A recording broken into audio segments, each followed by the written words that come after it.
to get to the press box is one of the toughest journeys I've been on. And Chris Ello. If he hits 2 home runs every game, including excuse me. Well, it's gonna be one of those days, huh? It's time to get you up to speed on all things sports. Yes!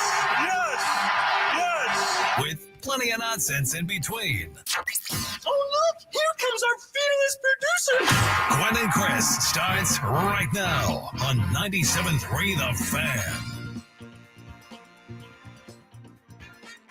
It is not Gwynn and Chris today. Well, it will be Gwynn at some point. But to start the show, it is Sammy and Skraby. Sam Levitt joining me from Peoria, Arizona. Really appreciate him hanging out with us for the next 3 days until Tony gets here. Sam, what's up, man? I haven't seen your face in a while. It's good to see you. Hi, Skraby. Nice to hear your voice. You know, I thought, you know, with me leaving for spring training, heading to Peoria, Arizona, I think you and I have developed a very nice friendship over the years at 97.3 The Fan. I figured you would reach out to me at some point. You check in on me, maybe a call, maybe a text, maybe an Instagram DM, maybe an email, but you've been MIA. You left me on my own here in Peoria, and I hope you're doing well. Nice to talk to you. You look good. Hair looks good. Beard looks good. Thank you. I got to say, here in the Airbnb in Glendale, I look great. I actually switched my camera angle to the other side of the Airbnb. So things are going well here. Happy to be here. I love it. Yeah, keeping Did you the Padres game right now, but yeah. Yeah, we'll get to the Padres in a second, but someone asked me this earlier today, and I wanted to start off with something light and fun. But what does Sam Levitt do in Peoria, Arizona, when he's not doing baseball stuff? I know that you had tried to go to a spa before, and it got rained out. I know that you actually do things. So what does a Sam Levitt do outside of baseball? Well, there's not a ton of time. I mean, the evenings are generally free. So tonight, what am I going to do? Tonight, I think I'm going to try to play pickleball tonight, which I've done a couple of times. I found a couple of places in Peoria. I'm about 15 minutes south by the football stadium here in Glendale. So I think I'll try to play pickleball. But other than that, in the evening, it's really get something to eat. Not a whole lot. You don't have a ton of time. We had one off day. I went on a hike, went to Scottsdale on one off day. We'll see. We have an off day coming up next Monday, so we'll see what I do next Monday, but nothing too crazy. It's too bad. It's too bad that you can't you don't golf, because then you could go out golfing with like Manny Machado and all those guys. Yeah, we do some socializing. I've had dinner with some friends that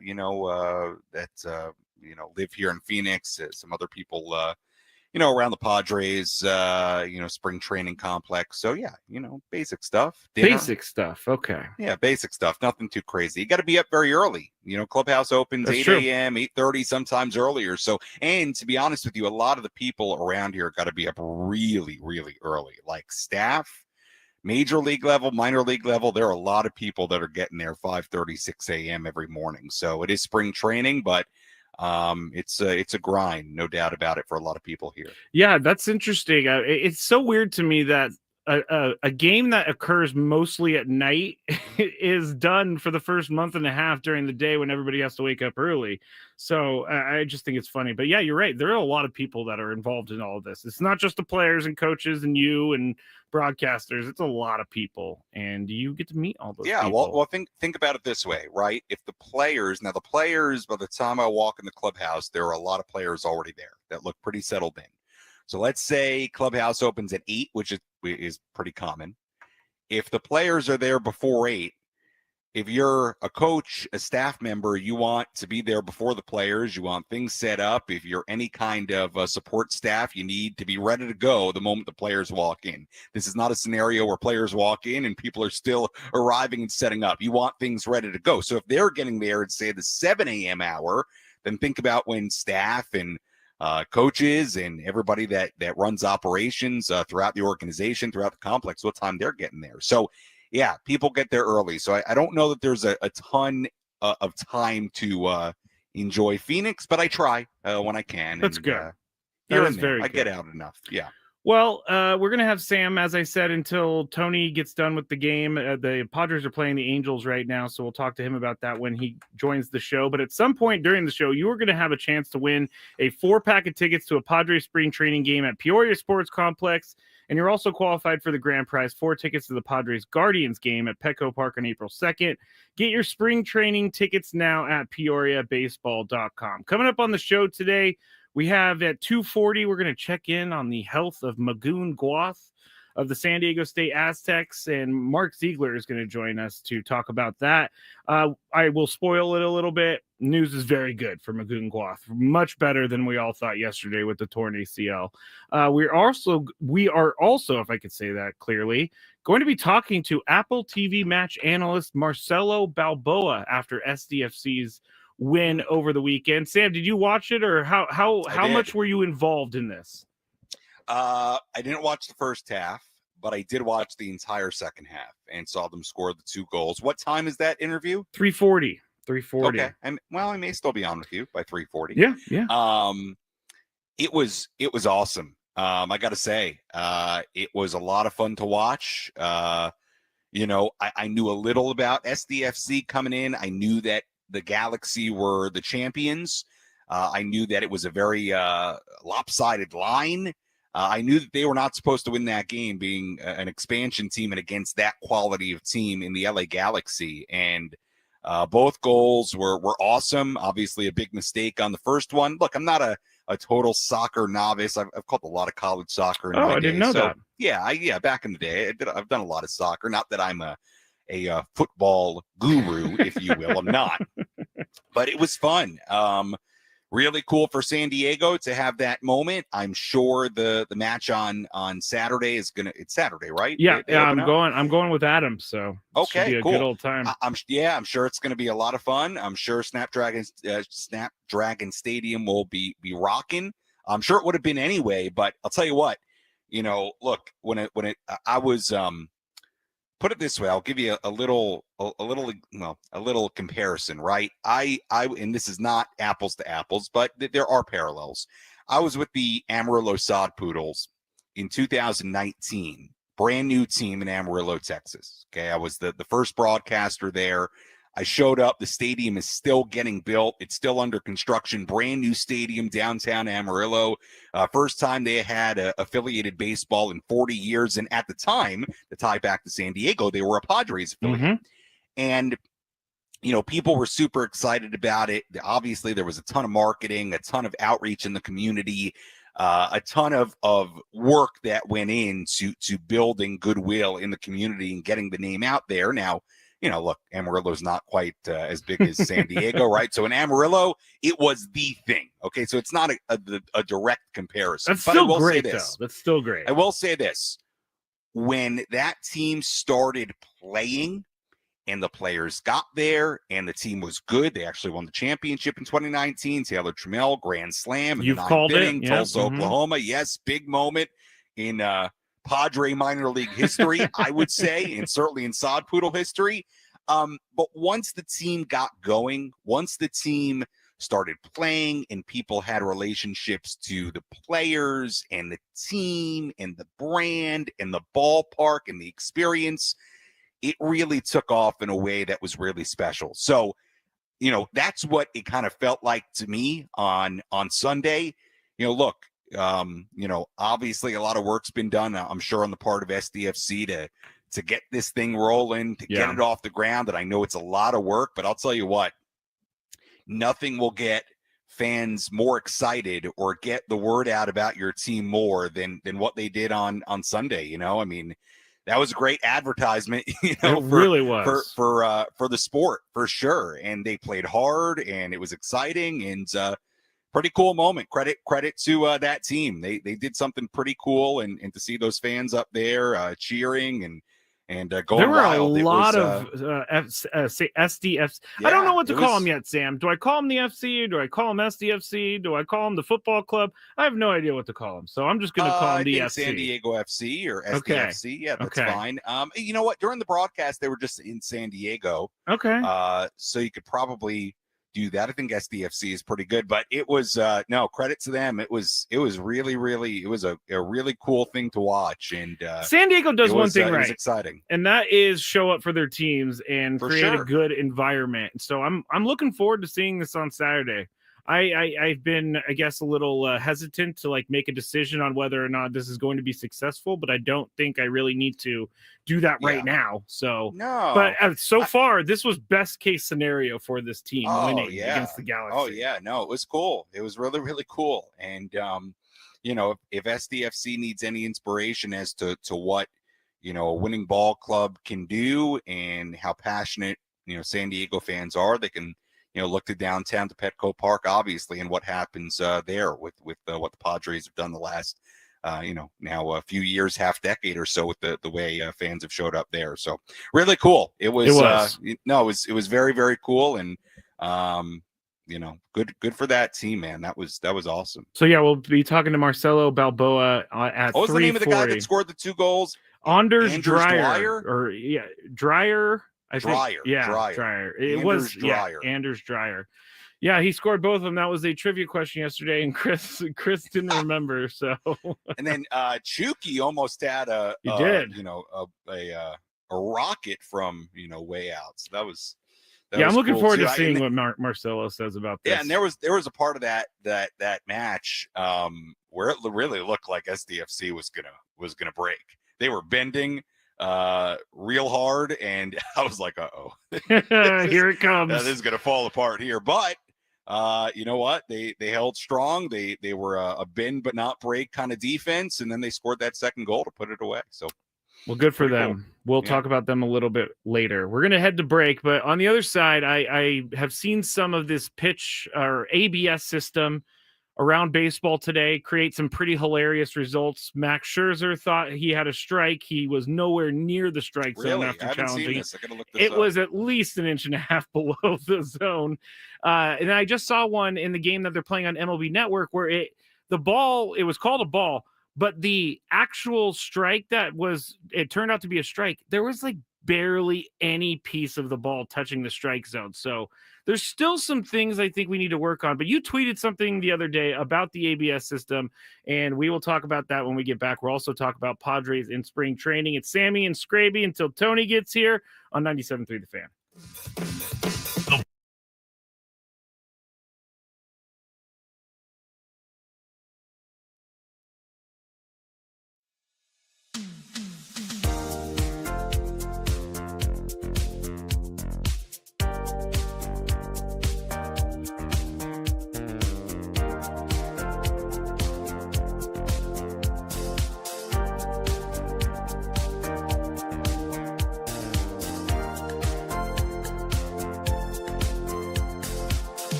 here on Gwynn Chris 97.3. The Fan, Sammy Levitt in Peoria, Arizona, rocking out to the great rejoin beds that we have here on the show. They're very generic. I always get, Sam, people ask me, hey, what was that bed that you guys just played? And I'm like, generic rock bed number 4? I don't know.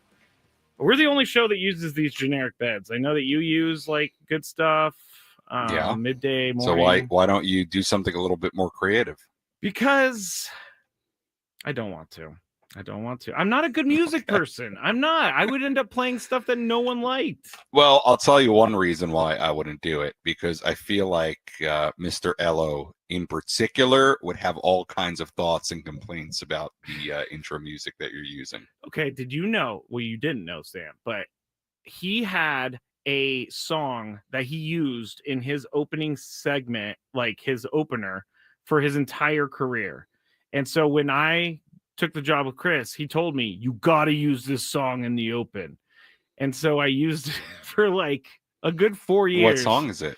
It's called like Eric Johnson. I think it's Cliffs of Dover. And it is something that he loves. And I didn't do this because it was bad. I did this because it stopped working in my opens, but I phased it out slowly. And like a year and a half later, Chris goes, wait, where did my Cliffs of Dover go?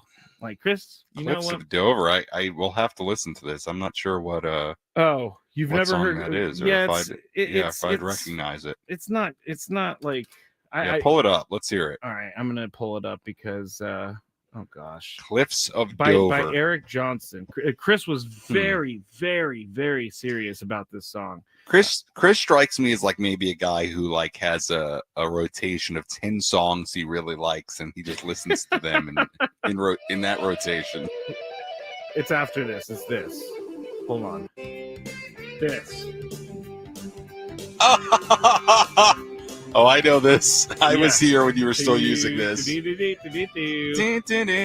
That's what he wanted. So I'm sorry, Chris, but I had Wait, to phase it maybe out. I wasn't. I'm not sure that I was. I think there was another show. I think when I was in Corpus Christi, Texas, there was a show that used that. Oh, Chris. I'm pretty sure. I'm almost positive. Wow. So maybe that actually might be where I know it from. I'm not sure.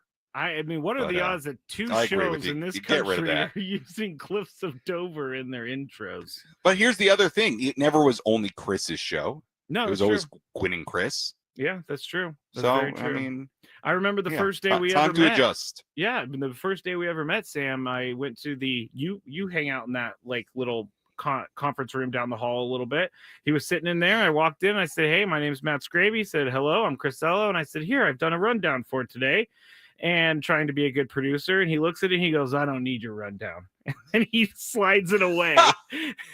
And I was like, okay, wait, here we go. Wait, that was the first day. Yeah, he swears it didn't go down like this, but I'm 100% positive that it did go down like this. You slid a rundown to him doing your job that you had just been hired to do. And he said, I don't need your rundown. Been working on it since like 5 a.m. trying to like prove my worth.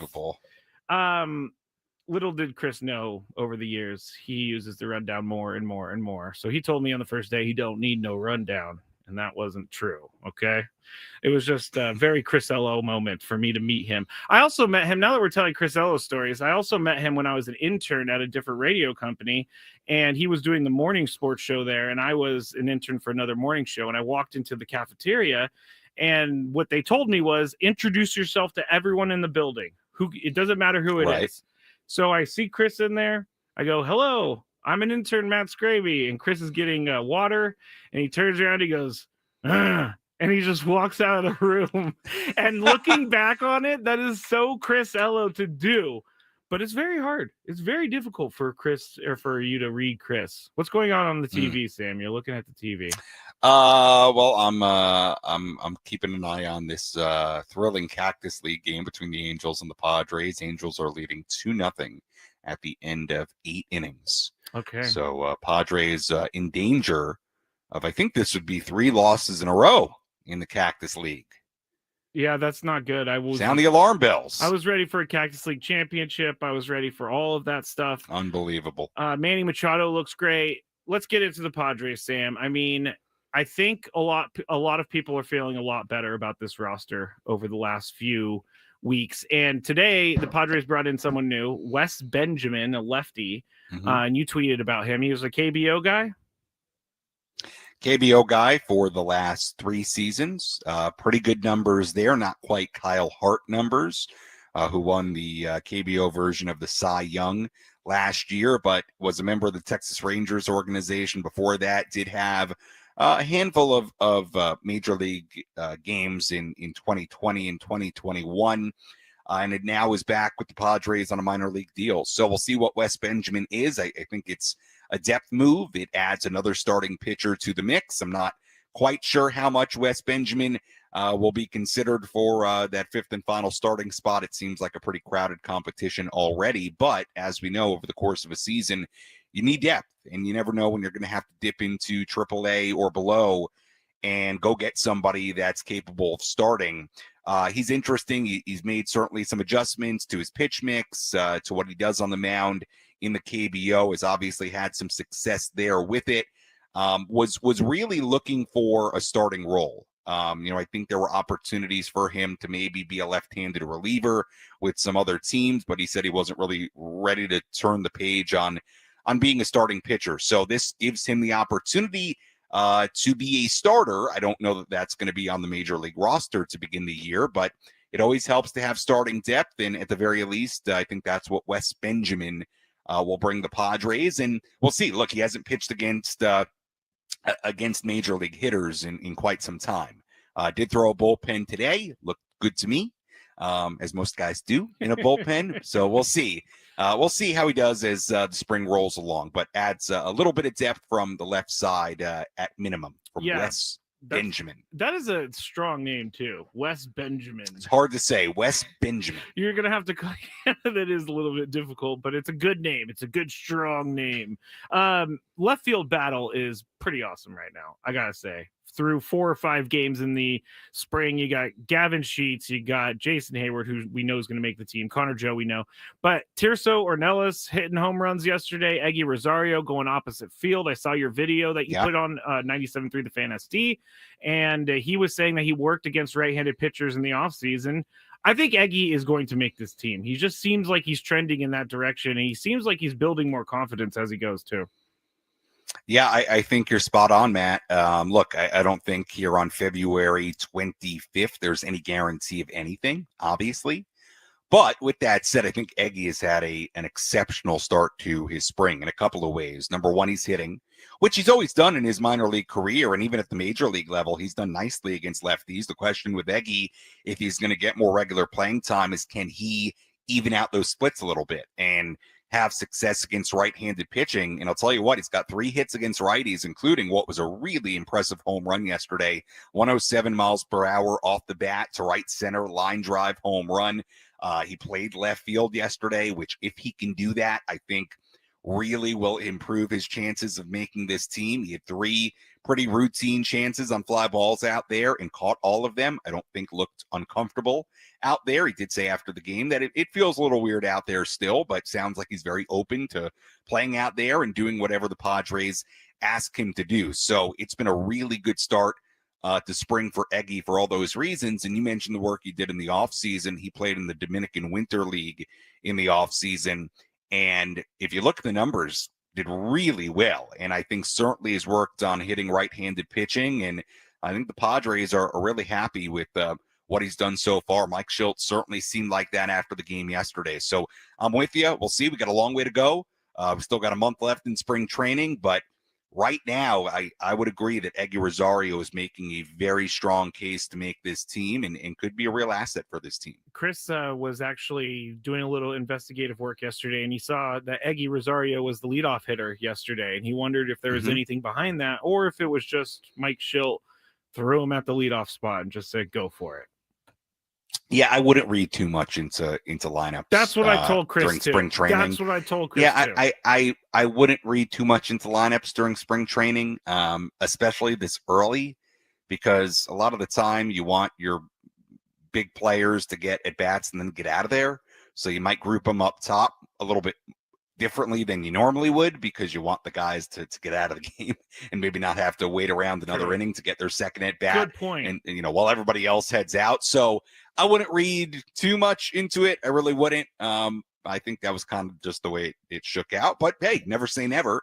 But Eggy's had a great start to spring. He really has. So credit to him. All right. When the Padres, I don't know why it's still saying it's 0-0 in the bottom of the 7th for me because we know It's 2-0 that's not Angels. True. 2-0 Angels 2-0 Angels in the 8th, I believe. Anyway. Oh, I see that too. I see. Isn't that weird? Yeah, It went back. That's weird. There's some.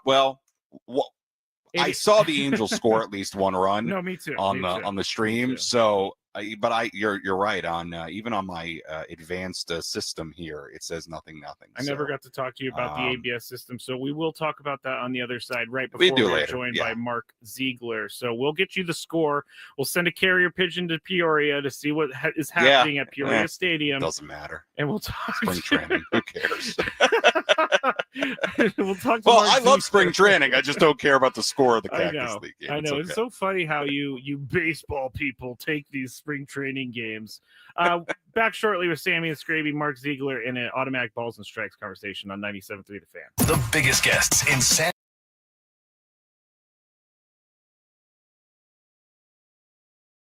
All right, it's time for the Beaver Nuggets. So the story is somehow Buc-ee's got brought up. I think Frank brought it up. Yes. And it's a rest stop / mall / Super entertainment zone, super center. And someone said on the chat yesterday that they have like 100. They went to one with like 100 gas pumps, which is a lot, I guess. But while we were talking about this, Sam Levitt was in New York listening, and he goes, "Put me on, put me on, put me on." And so we put him on, and he's talking about how much he loves Buc-ee's. And so we got into the conversation, and it ended up being about the Beaver Nuggets. And so I had to order them because I find the name Beaver Nuggets very gross. I find it gross. But we're going to go with this. It's kind of like a Cheeto / a corn pop. It's like a cheese doodle. A cheese doodle. And we're going to eat them right now. I don't think these are bad, but here we go.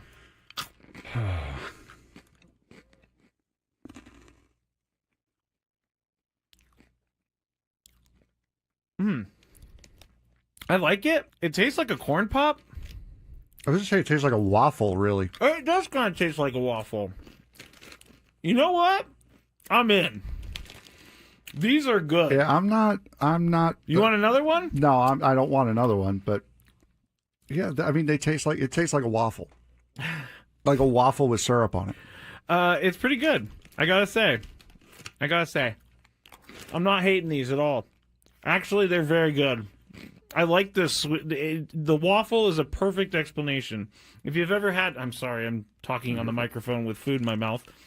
But if you've ever had a, what is it? A Lay's potato chip that's waffle flavor. It's kind of like that. Sad Fryer says, are they cheesy? No, they're not cheesy at all, actually. They're sweet. No, it's like a hard waffle with syrup on it. With dried encrusted syrup on it. Now, I don't exactly know what the puff is. It could be just fake something. Most likely. I mean, it's like caramel a little bit too. All right, I gotta stop eating these because I will eat the whole bag. I love these things. I'm gonna leave them here though because I will eat this if I go home. It's just gonna be a bunch of beaver nuggets in my bed as I sleepwalk or something like that. All right, it's time for the Beaver Nuggets. So the story is somehow Buc-ee's got brought up. I think Frank brought it up. Yes. And it's a rest stop / mall / entertainment zone, super center. And someone said on the chat yesterday that they have like 100. They went to one with like 100 gas pumps, which is a lot, I guess. But while we were talking about this, Sam Levitt was in New York listening, and he goes, "Put me on, put me on, put me on." And so we put him on, and he's talking about how much he loves Buc-ee's. And so we got into the conversation, and it ended up being about the Beaver Nuggets. And so I had to order them because I find the name Beaver Nuggets very gross. I find it gross. But we're going to go with this. It's kind of like a Cheeto / a corn pop. It's like a cheese doodle. A cheese doodle. And we're going to eat them right now. I don't think these are bad, but here we go.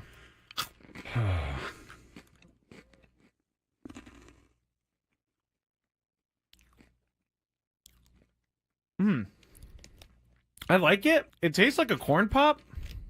I was just saying it tastes like a waffle, really. It does kind of taste like a waffle. You know what? I'm in. These are good. Yeah, I'm not. You want another one? No, I don't want another one. But yeah, I mean, it tastes like a waffle, like a waffle with syrup on it. It's pretty good. I gotta say, I'm not hating these at all. Actually, they're very good. I like this. The waffle is a perfect explanation. If you've ever had, I'm sorry, I'm talking on the microphone with food in my mouth, but if you've ever had a what is it? A Lay's potato chip that's waffle flavor. It's kind of like that. Sad Fryer says, "Are they cheesy?" No, they're not cheesy at all. Actually, they're sweet. No, it's like a hard waffle with syrup on it, with dried encrusted syrup on it. Now I don't exactly know what the puff is. It could be just fake something. Most likely. I mean, it's like caramel a little bit too. All right, I gotta stop eating these because I will eat the whole bag. I love these things. I'm gonna leave them here though because I will eat this if I go home. It's just gonna be a bunch of beaver nuggets in my bed as I sleepwalk or something like that. All right, it's time for the beaver nuggets. Back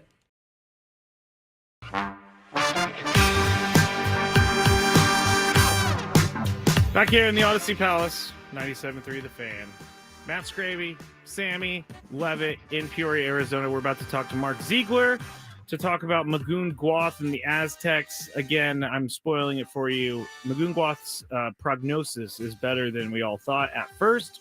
So we'll talk to him about that. We'll get into the ABS here in 1 second. But Sam, did you see what happened when Roki Sasaki faced major league hitters for the first time? I did.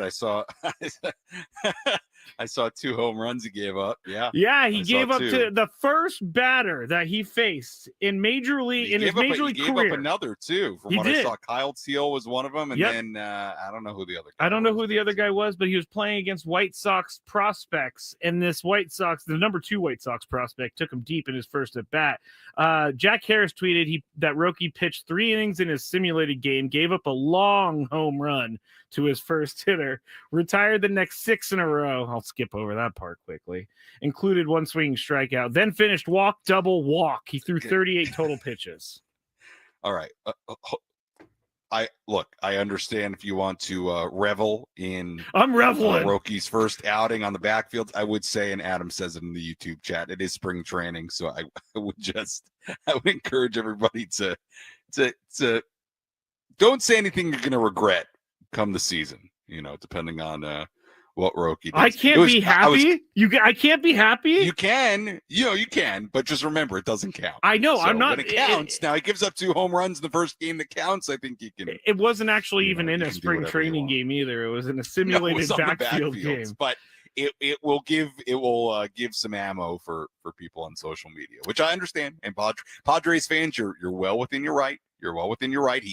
He turned his back on the Padres after they did everything in their power to use whatever word you want to use. They did everything in their power to get him here and wanted him here, and he decided he didn't want to be here and wanted to be in LA. So Padres fans, you have the right to be mad, and if you want to take some joy in Roki giving up home runs in the backfields, be my guest. But remember, it is backfield work during spring training. I understand it. I understand it. I'm going to celebrate. That was really not why I was smiling so wide. Why? While you were talking about that, I read a YouTube comment that really made me laugh. Oh gosh. I was on my phone, I guess, as we came back on YouTube, and Nate commented, "Sammy's swiping right." Is that what was happening over there? No, he's drinking his Diet Coke. Everybody thought it was a Coors Light earlier. And then Dominic said that they thought you were a Michelob Ultra guy. But for Dominic, Sam, you said you'd never even had a Michelob Ultra in your life. I don't know. Maybe. I can't. I feel like I've rarely ever. I don't know that I have. Okay. Well, I'm not a Mick Ultra. Michelob Ultra guy. Yeah, I'm not sure that I have, honestly. All right, I've been teasing this whole ABS thing for like 25 minutes. Well, we can talk about it at the top of the hour, right? Yeah, but I want to quickly get this part in. You tweeted that you want this in baseball this year. Yeah, I and we can talk more about it because I know we got to get to Mark, but yeah, I really like it. I mean, it's working great already at spring training. In Peoria, it's worked really well at Camelback Ranch the other day. I know it was a Dodger game, a Dodger home game, but I will say it worked exceptionally well as far as how quick they were getting it done. I mean, from the moment the catcher or hitter tapped their helmet, I mean, we were done with the review in 10 seconds. So it's really something. I mean, I'm a very, very big fan of it. It already works really well. And my point was, even if there are players who love it, if there are players that don't love it, and I think there are going to be players that fall on both sides of the fence on that, and managers and coaches that fall on both sides of that argument. With that said, I would certainly say that, it looks ready to be implemented now. So I guess what I was trying to say on the tweet was that if you can implement it now, why wait a season? I mean, if everybody's a fan and it's working well, and to be honest, Major League Baseball typically telegraphs these moves with how they do this. If they're doing it during spring training, it typically means they are really considering it for the future and for next year. So if everybody likes it during spring training, heck, even if you can't implement it by opening day, I mean, if it's working and everybody's a fan and you've approved it, can you get it in by some point in 2025? I don't really see why not if you already have it at spring training stadium. So I'm a fan. I think it works well, and we can get more into it. Yeah, but, no, that's great. I mean, I don't think that'll happen. I guess it'll be 2026 if it does get introduced. In 26, we'll see, but no, we'll talk more about it. But yeah, it's I think it's great. It what really you're is. saying, I co-sign as well, because it looks like it's working well. And like I said, Max Scherzer already challenged a pitch that wasn't even close, which I thought was hilarious because he was so sure that it was a strike, but it wasn't. All right, so we are we're going to talk to right now, Mark Zeigler of the San Diego Union Tribune, and Mark is the Aztecs beat writer, as we all know. The Aztecs are playing New Mexico tonight, but they're going to be without Magoon Gwath. So, Mark, I wanted to start with this. What is the outlook on Magoon Gwath, and are we going to see him again this season? I think there's a good chance we'll see him this season. Just the question is how soon. He's listed week to week. He's hyperextended knee, no ligament damage, no surgery. And it's just a question of when Coach Dutcher feels like he's ready to come back in and play. He's got his long-term, future in mind. And yes, he was very adamant with me yesterday. He said, look, I know we need him. I know we're trying to make the NCAA tournament, but look, this kid has a chance to play in the NBA. I'm not going to screw that up. So I suspect he certainly won't play tonight. I suspect he won't play Saturday at Wyoming. Outside chance of playing against UNLV next Tuesday if the rehab goes well. And then I would say either the regular season finale against New Mexico at home or the Mountain West Conference tournament would probably be the best targets, assuming there's no setbacks in the rehab. Well, that's best case scenario because we all thought Magoon Gwath possibly had some ligament damage. So it's good for him and good for everyone with the Aztecs involved. The whole thing surrounding it is still kind of crazy where he goes down and Chris's tweet about how the refs did it wrong. You mentioned Chris's tweet in your article. Do you have any information on whether or not the Aztecs put in a complaint or talked to the Mountain West about what the referees were doing there that night? I don't know if they issued a formal complaint. I mean, it's sort of over and done. The official told people along the baseline, there was photographers sitting there was cheerleaders, the trainer runs out. It's a pretty cramped arena, and there's not it's pretty tight down there. And so a couple of people said, "What the heck?" Because photographers almost got run over too. Yeah. On the subsequent play, they did blow it dead, and you had Ian Martinez dunking over DJ Davis, and the danger there wasn't so much, okay, Gwath is hurt, he's on the ground. If one of those guys landed on Gwath and rolled an ankle or broke a leg, I mean, can you imagine 2 guys getting hurt? So they asked the official, "What the heck?" And the guy said, "Well, he wasn't on the court, so I couldn't stop the play." And that's something like in soccer. If a guy's not technically on the field, if he gets injured going off the field, they don't stop the game because he's not on the field. And there's been instances where a guy will be right on the edge of the sideline, just over it, and a teammate will drag him on the field so the game stops because they're only going to be playing with 10 guys if they don't.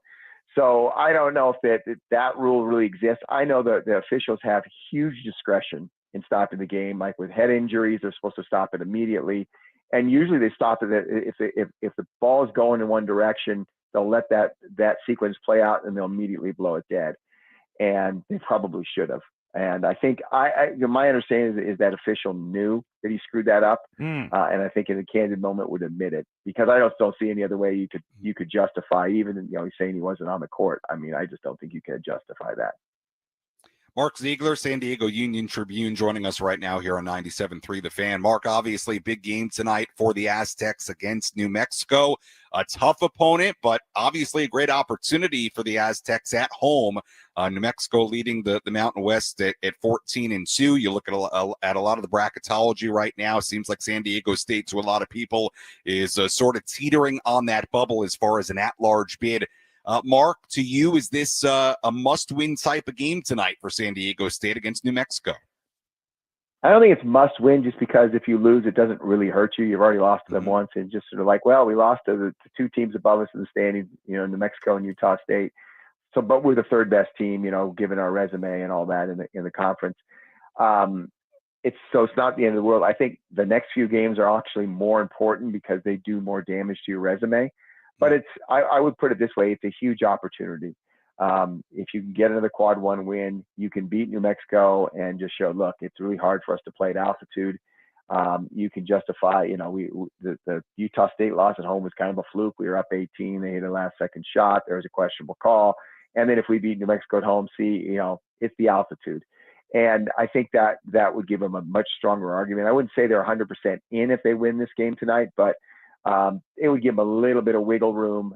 They could lose certainly one of the last 3. If they lose tonight, they might have to sweep the last 3 just to really feel comfortable in Selection Sunday if they don't win the conference tournament. Talking to Mark Zeigler about the Aztecs on 97.3 The Fan, and you were just telling us that Magoon Gwath may be back some point this season, but as a freshman, we didn't really know what to expect from him. We expected ups and downs. He's been better than I think everybody expected him to be consistently. How big of a loss is it for them? How much of a part of what they do is through Magoon Gwath? That's a great question, because if you think about it, when they played the first game against New Mexico, he really wasn't much of a factor for their team. He was a starter, and, there was frustrations there that he was playing a lot of minutes. He wasn't really being productive. But, Brian Dutcher had a plan. I mean, he's like, look, this guy's not going to get better. He hasn't played very much basketball. He's not going to get better unless we just go through these growing pains with him and give him the minutes and keep him in the rotation and just sort of learn to live with the turnovers and miss shots and, the bad decisions, and it'll come around, and he certainly has. And so losing Magoon Gwath in early January versus losing him now they're 2 totally different players. And losing him now, you're losing your best player. I mean, over the last month, I don't think anybody would argue he's been their best player and their most consistent player, which is like, you just use that word consistent. I mean, I don't think people thought he could consistently be this good, but with bigs, typically a light bulb goes off sometime during their career and they just become a different guy out there, and he has. And now you're losing a double guy. You're losing a rim protector that teams are just afraid of, and they don't even go into the paint. On the occasion that they do, this is what Boise State tried. You see 10 blocks from the Aztecs, and so 6 from him. And so not having that really hurts their defense, and then it just takes away another offensive weapon. And in the last few weeks, they started playing through him more. in the low post, getting them the ball and getting the defense to shrink, and it was giving the shooter just that little split second more. And you could see that the 3-point shooting percentage coming up. So you're losing all of that, and it's a big ask to overcome. Mark, without Magoon tonight against New Mexico and possibly for longer after that, obviously it means some other guys are going to have to pick up some of the workload here. How would you sum up Nick Boyd's season? Obviously, leading scorer their last game. Obviously, has had a nice offensive year. How would you sum up the season for Nick Boyd and what he's been for this team? Well, it's been interesting because remember, and I think a lot of people forget, he practiced like 3 times or twice and broke a bone in his foot and was gone for 3 months. It was in a boot for 3 months and came back right before the season and really played well early. And I think, kind of outkicked his coverage a little bit in the sense that, his body wasn't really ready for that much basketball that quickly. And then hit a sort of a dead leg period, like pitchers have dead arms, and then hit a slump when the conference season started. And he just has emerged, from that in the last 4 or 5 games. And in different pieces, his shooting is still not 100% there, but his offensive aggression is really there, and his confidence is there. And he's, in the last, I think, 3 or 4 games, he's averaging 19 points a game. So that's a guy that, has really, really stepped in the void. The guy they really need is Miles Bird, and he'd be the first to admit it. He has not played well. Last 9 games, he's averaging under 10 points. He's shooting like 18% from 3. He has not played well. He's a little banged up. He's got a hip problem. He's got a right thumb sprain that just won't go away. It's really bugging him when he shoots. But they need a big game from him. They need something from him. They need, 15 points and, on 4 of 8 shooting type thing. And if they don't get that from him and just having to rely on Nick Boyd and maybe BJ Davis, it just gets really hard for them. Talking to Mark Zeigler about the Aztecs here on 97.3, the Fan San Diego Union Tribune. And I wanted to ask you about, 2-part question, separate questions. But first, Nick Boyd, we had him on the show last week. Chris brought up a Lamont Butler shot to him. How much do you think that he gets asked about the Lamont Butler shot? Because he was the guy on Florida Atlantic guarding Lamont Butler in the Final Four. Does that come up often? It did a lot when he first got here, not so much anymore. And he just kind of rolls with it. I mean, I think, if you really watch that, and if you watch the play, he plays great defense on him because, okay, Lamont's coming down the floor. He doesn't let him pull up for a 3. Lamont wants to drive baseline. He doesn't let him go baseline, which would have caused their defense a lot of problems and maybe dish to somebody for an easy dunk or get fouled. He makes him cut back onto his left hand and shoot a contested mid-range jumper, which is the hardest shot in basketball. And I mean, I think if you would ask them before the play, this is what the result's going to be, you take that. Mm-hmm. And I think, he has to live with the fact that you play great defense, and sometimes, the opponent, once the shot goes up, your job's done, and it either goes in or it doesn't. But I'm not sure what else he could have done. Yeah, I'm looking at the picture right now. He's in good defensive place. We have it hanging up, the San Diego Union Tribune, in the studio with that picture of the buzzer beater. My second question was, we had Eric Olin, the UCSD head coach, on the show last week, and we asked him, if your team was to play the Aztecs right now, who would win? And of course, he gave the great coach speak answer of, I would love my team's chances, but they're a good team. Who do you think would win, Mark Zeigler, between UCSD and San Diego State right now? A week ago, 2 weeks ago, I would have said UCSD would have rolled them because San Diego State was not playing good basketball. I think San Diego State's playing his best basketball of the season, and obviously they don't have their best player right now. If they had a healthy Magoon Gwath, I think San Diego State would win again, just because of the defense and just because of how well they're starting to play right now. It would be really close without Magoon. It would be really, really close. And the hard thing to really gauge with UCSD is they're playing in a league that's not very good against teams that are not very good, kind of cash it in. A league like that, it's a 1-bid league. You get to this time of the year, and none of the teams are going to get at-large bids, and so they just kind of cash it in and kind of waiting for the conference tournament. And so you see some really lopsided scores. They're blowing teams out, but they're not playing what San Diego State's playing. They're not, grinding it out, going to altitude, playing in a team like New Mexico, 3 days after you played at Utah State. And so they're really apples to oranges, and it makes it really hard. But I think it'll be a pretty close game. Remember they played the first time, they only scored 56 points against the Aztecs defense, and they've been just lighting up teams for 80, 85 a night. I think they easily beat Hawaii by 40 over the weekend, or somewhere close to 40. Yeah. It was ridiculous. All right, Mark, thank you so much for joining us today and catching us up on Magoon Gwath and all of this good stuff. Appreciate your time. Thanks, Mark. My pleasure. Talk to you guys.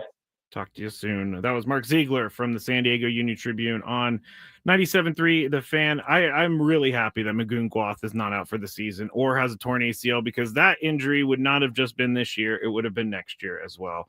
Magoon Gwath is like, he's a freshman. I'm very scared of the transfer portal in Magoon Gwath's case, but we've talked about it before, Sam.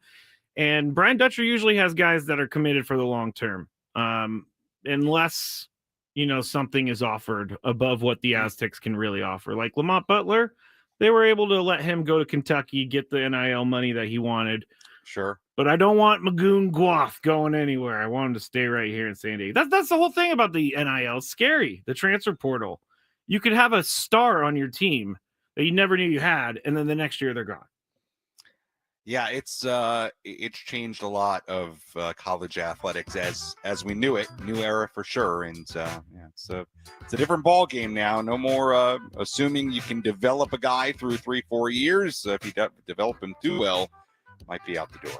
If there's a radio station out there that wants to give me a couple $1 million to leave, I may entertain that offer. So if we had some sort of transfer portal of radio, it would be great.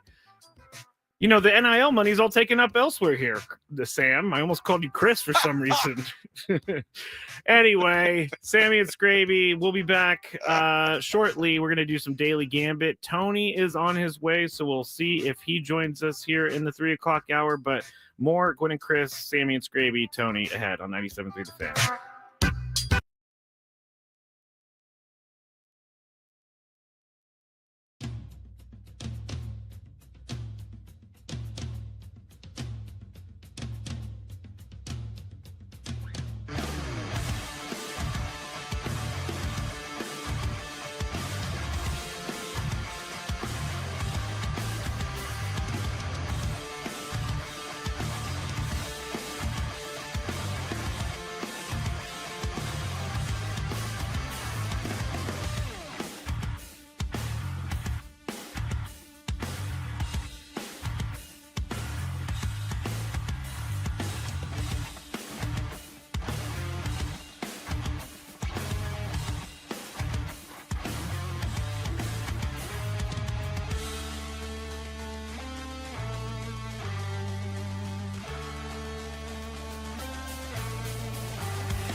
There we go.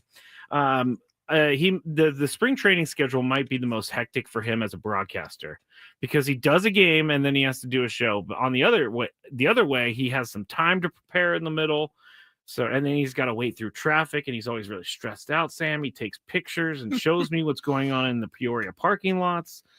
Yeah, well, the traffic getting out of the games. Now I rarely experience it because I usually wait for Mike Schultz to talk and then wrap up whatever I'm doing. So by the time I get out of there, much like home games at Petco Park, I'm well after the traffic. But getting out of that small parking lot on the very busy, normal streets of Peoria, the traffic. There's only one way in and out. Getting out of there. There's only one way it's in back and getting out of there. So.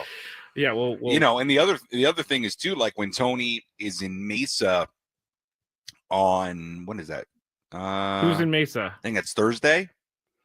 They're going to Mesa to play. I think the A's going to Mesa. I think that's Thursday. Without looking, I'm looking. They go to Glendale tomorrow. I think it's Mesa. I mean, it's a bit of a brutal drive back because not only is it far, but you're driving. At prime rush hour, 3, 4, 5 p.m. So tomorrow's Camelback Ranch against the White Sox. Okay. And what's Thursday? A's? Thursday Mesa? is A's? Yes, A's at Ho-Ho-Com Stadium. Mm-hmm. Oh, guess what? So, Luis Severino is going to be pitching that day, the website says. All right. How about that? $60 million man right there for the A's. Yeah. That'll be great for them. That? White Sox haven't won a game in spring training yet, I just got to say. But they did homer off Roki Sasaki in the simulated game.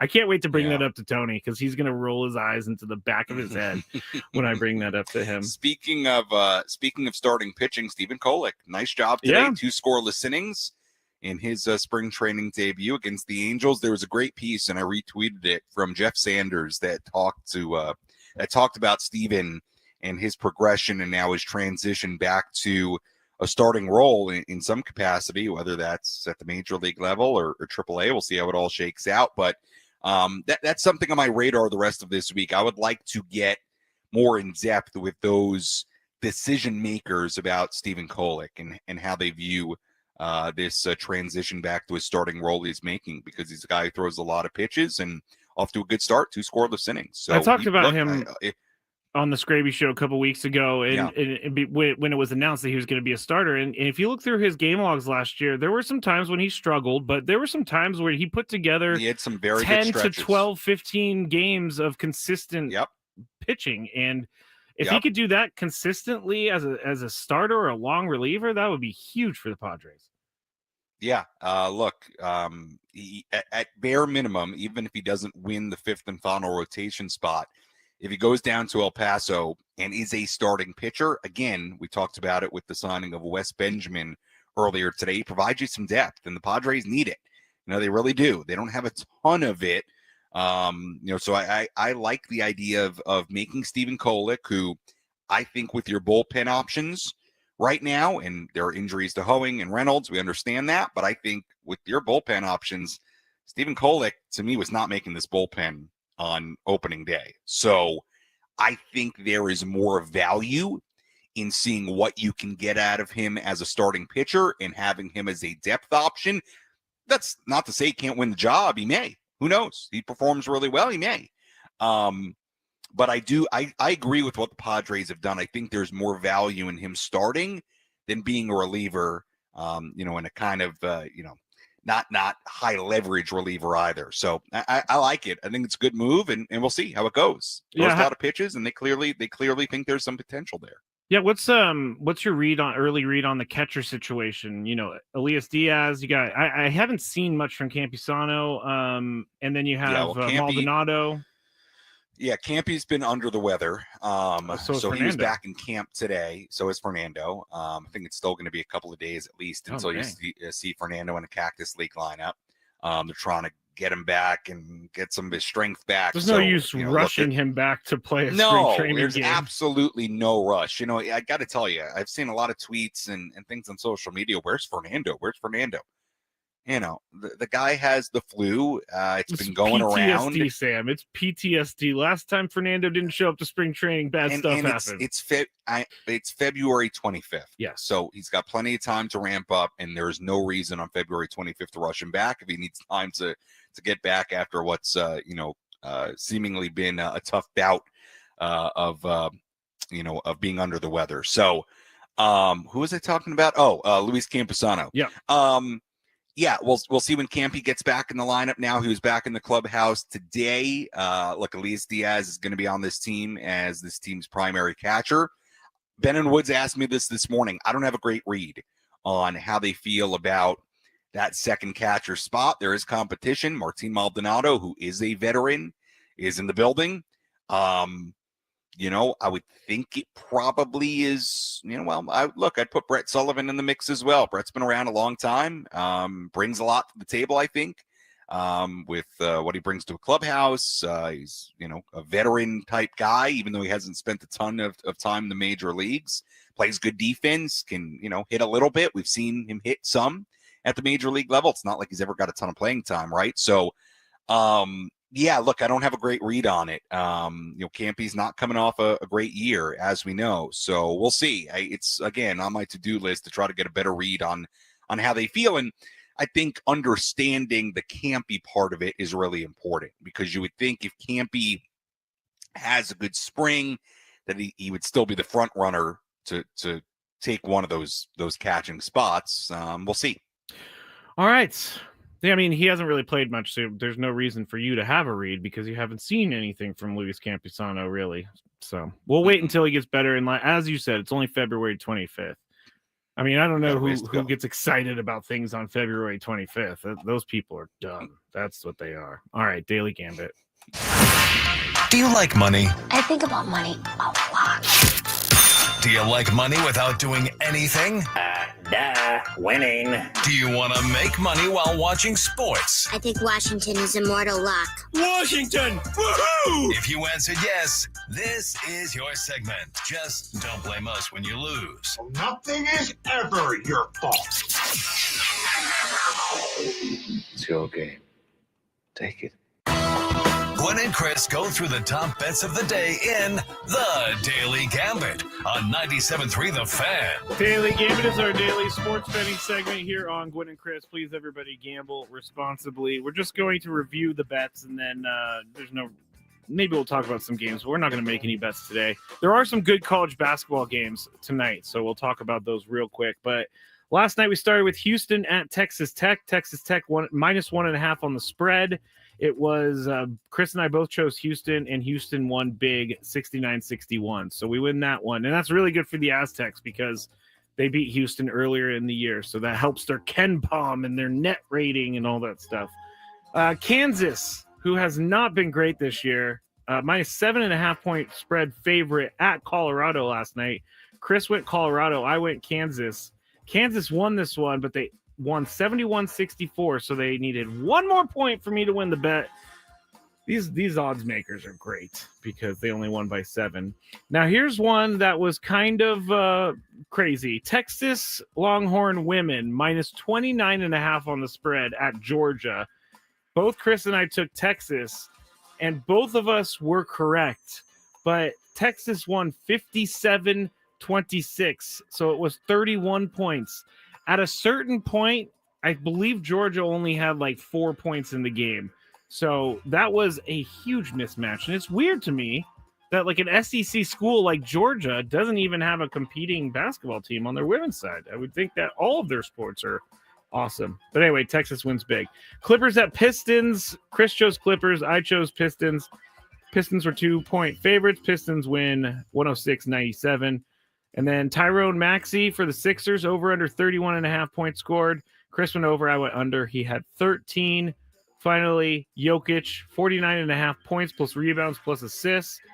Chris and I went over. He went 18 points, 9 rebounds, 19 assists. Oh, sorry, I had you down. I was gonna save you, Tyrese Maxey. What did I say?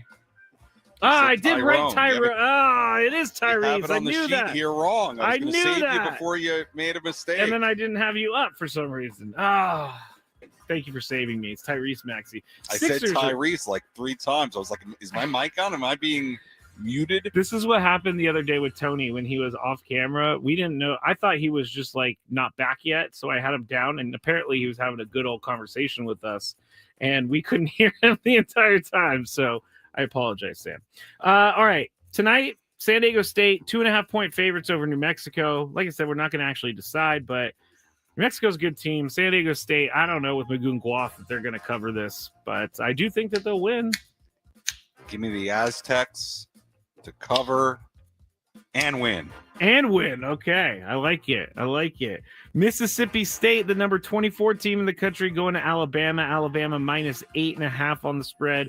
If I were to bet, I would go Alabama because Alabama has been great for me. Roll Tide, roll. Roll Tide, roll. Do you know who's our Roll Tide person here in this building, Sam? Skyler. Yes. We also have Rod on the chat as a Roll Tide guy. Oh, really? Have you ever seen Are that? you referring to Skyler? No. I'm just saying we have Alabama What? people in the audience. I don't know why I brought it up, Sam. We're just going to keep on Oh, moving. I thought you meant in the Odyssey building. Oh, I did, but Didn't Skyler go to Alabama? She did, and I don't know why I brought it up, so I'm just going to keep on moving. Just going to keep on moving, Sam. By the way, Skyler is one of our great Yes, love Skylar. salespeople. Salespeople, sales assistant. She works in the office. She actually I'm not started totally- her radio career on Gwynn and Chris, making college picks against Chris. right. But then Right. the midday show kind of stole her from us, and it wasn't. It didn't make me angry or anything that we got our segment taken away. See, I only knew that segment from that midday show. Exactly, Sam. Exactly. We have a whole I open never for knew she was on with you. We have a whole open for Skylar. It's great. Really? Yes. Yeah. 2019 is what Anyway, it says in the shout out to computer. Skylar. Yes. Skylar's getting some major Does a great airtime job. right now, and she has no idea. Okay, Utah fired their coach yesterday, Sam.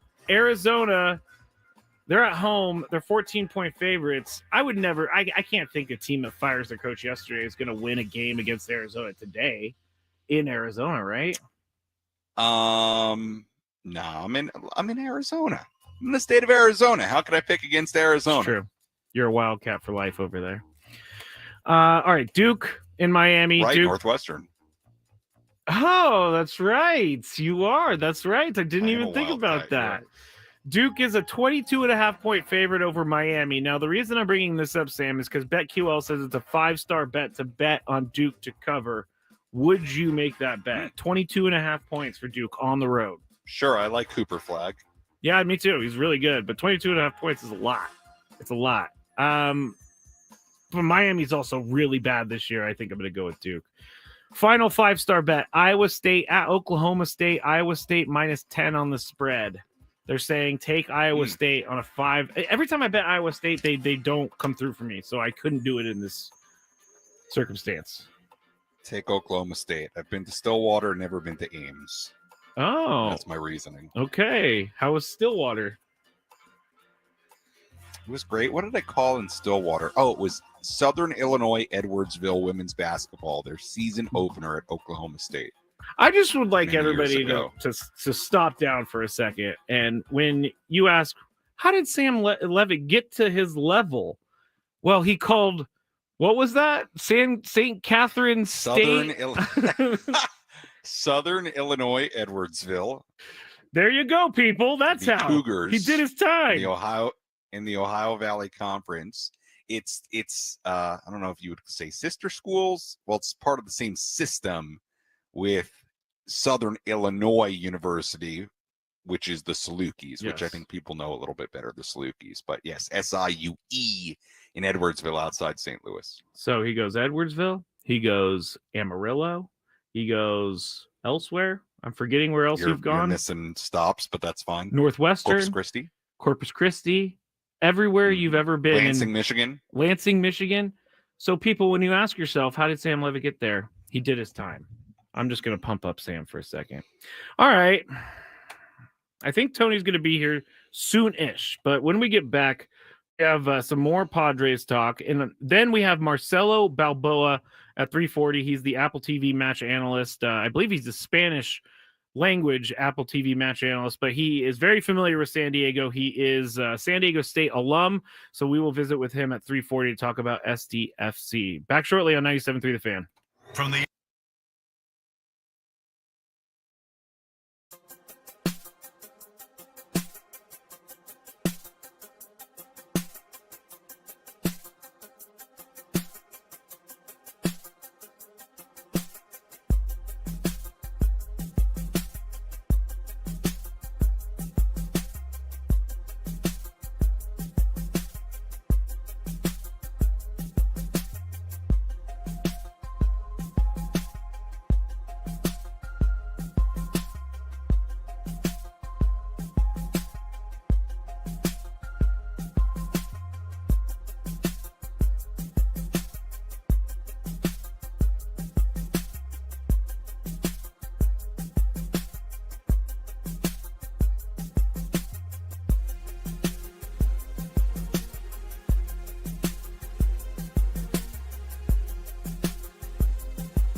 You know, if I was still drinking, I would be on this beach right now drinking Red Stripe. I love Red Stripe. I do. And I love the whoa! The vibe. What? Can you hear me? Well, you don't love Red Stripe anymore. Oh, no, I don't love Red Stripe anymore. No, I definitely don't. But I like the vibe of Red Stripe and everything that comes with Red Stripe. Anyway, that's more alcohol talk with the guy who doesn't drink anymore, which has been happening the last couple days for some reason. But it is Sammy and Skraby here on 97.3 The Fan. Tony I don't Good think I've Jr. ever had joining I don't us think I've soon. ever had a Red Stripe. I don't think I've ever had a Red Stripe. Where do you get a Red Stripe? I mean, it is somewhat hard to find from what I remember. I don't know. Rod said Red Stripe is a classic, so there you go. I don't think I've ever had. You got to do a lot. Maybe You one day. got to watch a lot of movies. You got to drink a lot of Red Stripes. You have. I'm Michelob too busy Ultra. watching Love Is Blind right now. Love Is Blind, catching up on the latest season. On season 8. Season 8 of Love Is Blind. Why do you watch it? I'm like seasons 1 through 6 I watched religiously for some reason. Really?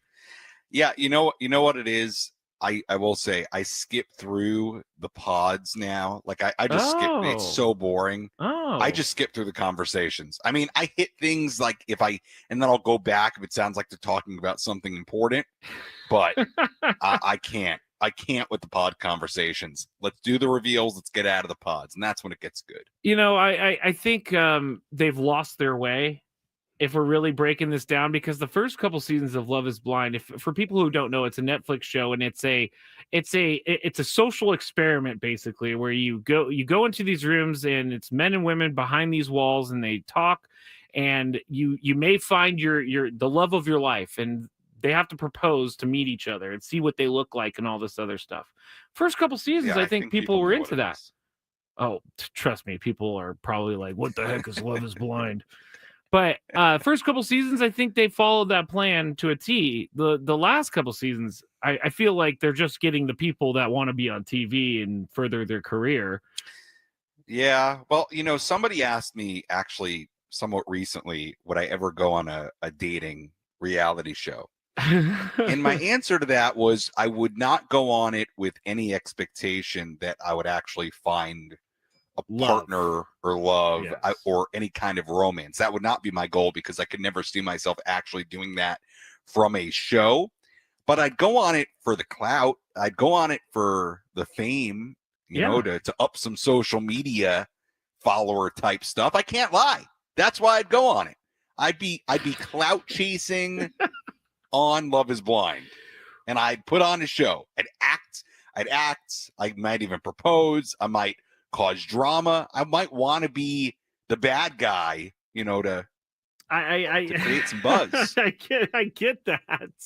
That is very interesting that you would go into it like I'm not here for love, I'm here for clout. Let's say I was the Bachelor. Like, I don't think I'd actually be, kind of honestly doing it, for love. I mean, I hate to say that, but I would, because I don't think that would be the way that I would find, a partner. I don't personally disagree with you. I mean, finding someone on TV is, seems a little bit risky. Get a little, get a little fame. No problem with that. Oh man. I mean, The Bachelor has been on for 30 years. It's like, or 30 seasons. I've never actually really watched The Bachelor at all for some reason. I've seen some seasons. Pretty good. But Love Is Blind, man. It was the first couple seasons I was locked in. They had some good couples in the first couple seasons. But someone asked me one time too, Sam, would you ever go on like Love Is Blind? And the answer is absolutely not. Because if I made it through to the next round, then we're having but I feel like you'd like it. I feel like you are somebody who very much values what's on the inside, personality. So I feel like you would kind of thrive in there. Like, you would really value that experience. I don't think I would. Not that, by the way, not that I'm not. I am too. But I feel like, Skraby, I know you well enough to where I think you'd kind of do a nice job. Well, I thought I knew you well enough until you said you were a clout chaser and not a love chaser. So I thought that was what I knew about you, but it wasn't true. Love is Blind, though. I need to catch up because I'm just being honest. I mean, I'd go to be on TV, I guess.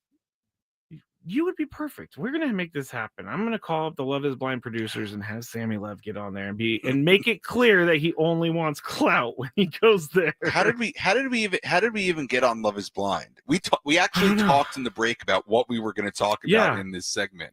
You brought it up. I'm gonna blame it on you. I'm gonna blame it on you. But I don't know what we were going to talk about. Well, first I need to read this. This hour on 97.3. My thing won't scroll. This hour 97.3 The Fan is brought to you by Robert Half. 9 out of 10 hiring managers are having difficulty hiring. Robert Half is here to help. Our recruiting professionals utilize an award-winning AI to connect businesses with highly skilled talent. At Robert Half, we know talent. Visit roberthalf.com/talent today. What we were going to talk about was Buster Olney has been slowly rolling out his position rankings. And we'll just let you know where Jackson Merrill ranks in center field, and then we'll talk about it shortly or a little bit on the other side. But Buster Olney has ranked Jackson Merrill as the number 2 center fielder in baseball behind Julio Rodriguez. So if you don't think that people are paying attention, they most certainly are. Yeah, you know what? Julio didn't have a great year last year. I have to, in the break, I'm going to look a little bit deeper into Julio's season, but my initial reaction to this list that has Julio Rodriguez 1, Jackson Merrill 2, my initial reaction without going and looking at Julio's season in depth last year, because I don't really recall. My initial reaction is I think you can make an argument it should be flipped. Now that you say it, I can see that argument. I could, because Julio Rodriguez did not have, he had a down year last year. So you looked that up in the break. On the other side, he certainly was not very good for a while. I gotta dive a little bit deeper, but I'll have more thoughts on this. Yeah, he wasn't good until he came to San Diego, and then he went like 4 for 5 with 2 home runs in that game against the Padres at some point during the year. All right, on the other side, we're going to talk SDFC with Marcelo Balboa. We're also going to see what Sam finds in the break about Julio Rodriguez. So stick around on 97.3 The Fan.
gwynnchris.com. Thank you for joining us here on 97.3 The Fan. Gwynn and Chris, Sammy and Skraby. We're going to have a line change in the next segment. Tony is going to be ready to go, so Sammy's going to be off on his way if he wants to. I mean, he could stay here and do every show on the station if he really wants to. And I think he... Well, maybe I'll do one segment with Tony. Oh, okay, just with Tony. I'll be quiet over here. No, one segment kidding. when Tony gets here. I'm just kidding. So before break, you looked at Julio Rodriguez's stats and why he was ranked number 1 over Jackson Merrill. Do you understand it now? Well, I do. Yeah, look, here's how I'd put it. Jackson had a better season than Julio Rodriguez, I think, undoubtedly. In 2024, Rodriguez at 273, 734 OPS, 20 home runs, 68 RBIs. I mean, Jackson just had a better season to me. And I think by the numbers, clearly. Now, Julio Rodriguez was an all-star in 22, all-star in 23, 28 home runs, 32 home runs, had 103 RBIs. In 2023, OPS above 800, 853 during 2022. So I'd give a little edge to Julio because he's been around for 3 years and he's shown a level of consistency. And now that's the task at hand for Jackson Merrill, for as wonderful as Merrill has been and how amazing his rookie campaign was. Now the next step for him, and this is no secret to Jackson, is to show he can do it again and show he can get even better. And that's, part of being a young star is now you got to keep proving it year after year. That's how you get to superstar level, right? And I certainly believe Jackson can do it. So I understand why Julio is number 1 on that list, but I would say Jackson Merrill.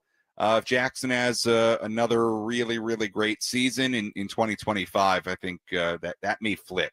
So, which is pretty cool to say about a 21-year-old who has played 1 season at the position and is just getting started. So pretty Buster cool. Olney But was writing. yeah, I get it. Okay, I get it. A little edge because the experience and what he's done in the past for Julio. So I was reading what Buster Olney wrote about Jackson Merrill, and it's still amazing to me that he started off his little blurb with 4 years ago, Jackson Merrill was playing high school baseball in Maryland, and now he's the number 2 ranked center fielder in baseball, according to Buster Olney. That is just such a wild trajectory towards the top. I mean, he's obviously talented enough to do it. That's why it happened. Mm-hmm. But he's living the dream. He's living the dream. And Buster has a great number in here that if you watch the 2024 Padres, you certainly know about. And that is 118 plate appearances in high leverage situations as a rookie. He had a 926 OPS. So Jackson, again, it wasn't just about, and I think this was the argument for Rookie of the Year, part of it, it wasn't just about the numbers. Just when you look at his stat line from 2024, it was about what he did in huge spots, the quality of moments he had, how big he was in big situations, how clutch he was for a 21-year-old. It was remarkable. And if you watch this team day in, day out, let's be honest, they are not a postseason team without Jackson Merrill. They're just not. So he was unbelievably impactful for somebody that was in his rookie campaign and in the 926 OPS and those high leverage plate appearances. Pretty impressive. It is impressive. And he also said a lot of things that I think are also impressive, which is, I'm just out here to make the team. I don't believe that he's just saying these things. I believe that he actually believes. I know he knows he's going to make the team, but his mindset is, nothing is set in stone for me. I need to work for it. Well, I will say this about Jackson as far as what I've heard from him so far this spring. He appears to me to be the same guy. And I say that in a really good way, right? Like you could understand Jackson showing up to spring training. I don't want to say being different, but, just having a little bit of a different mentality because of what he did last year. And he's in a way, it's different universes where he was this time last year, where he is now. Last year, he was somebody we were just sort of figuring out, who Jackson was beyond being a top prospect, playing center field for the first time, wondering if somebody with pretty limited minor league experience at the upper levels could make this enormous jump. And he answered every question just incredibly.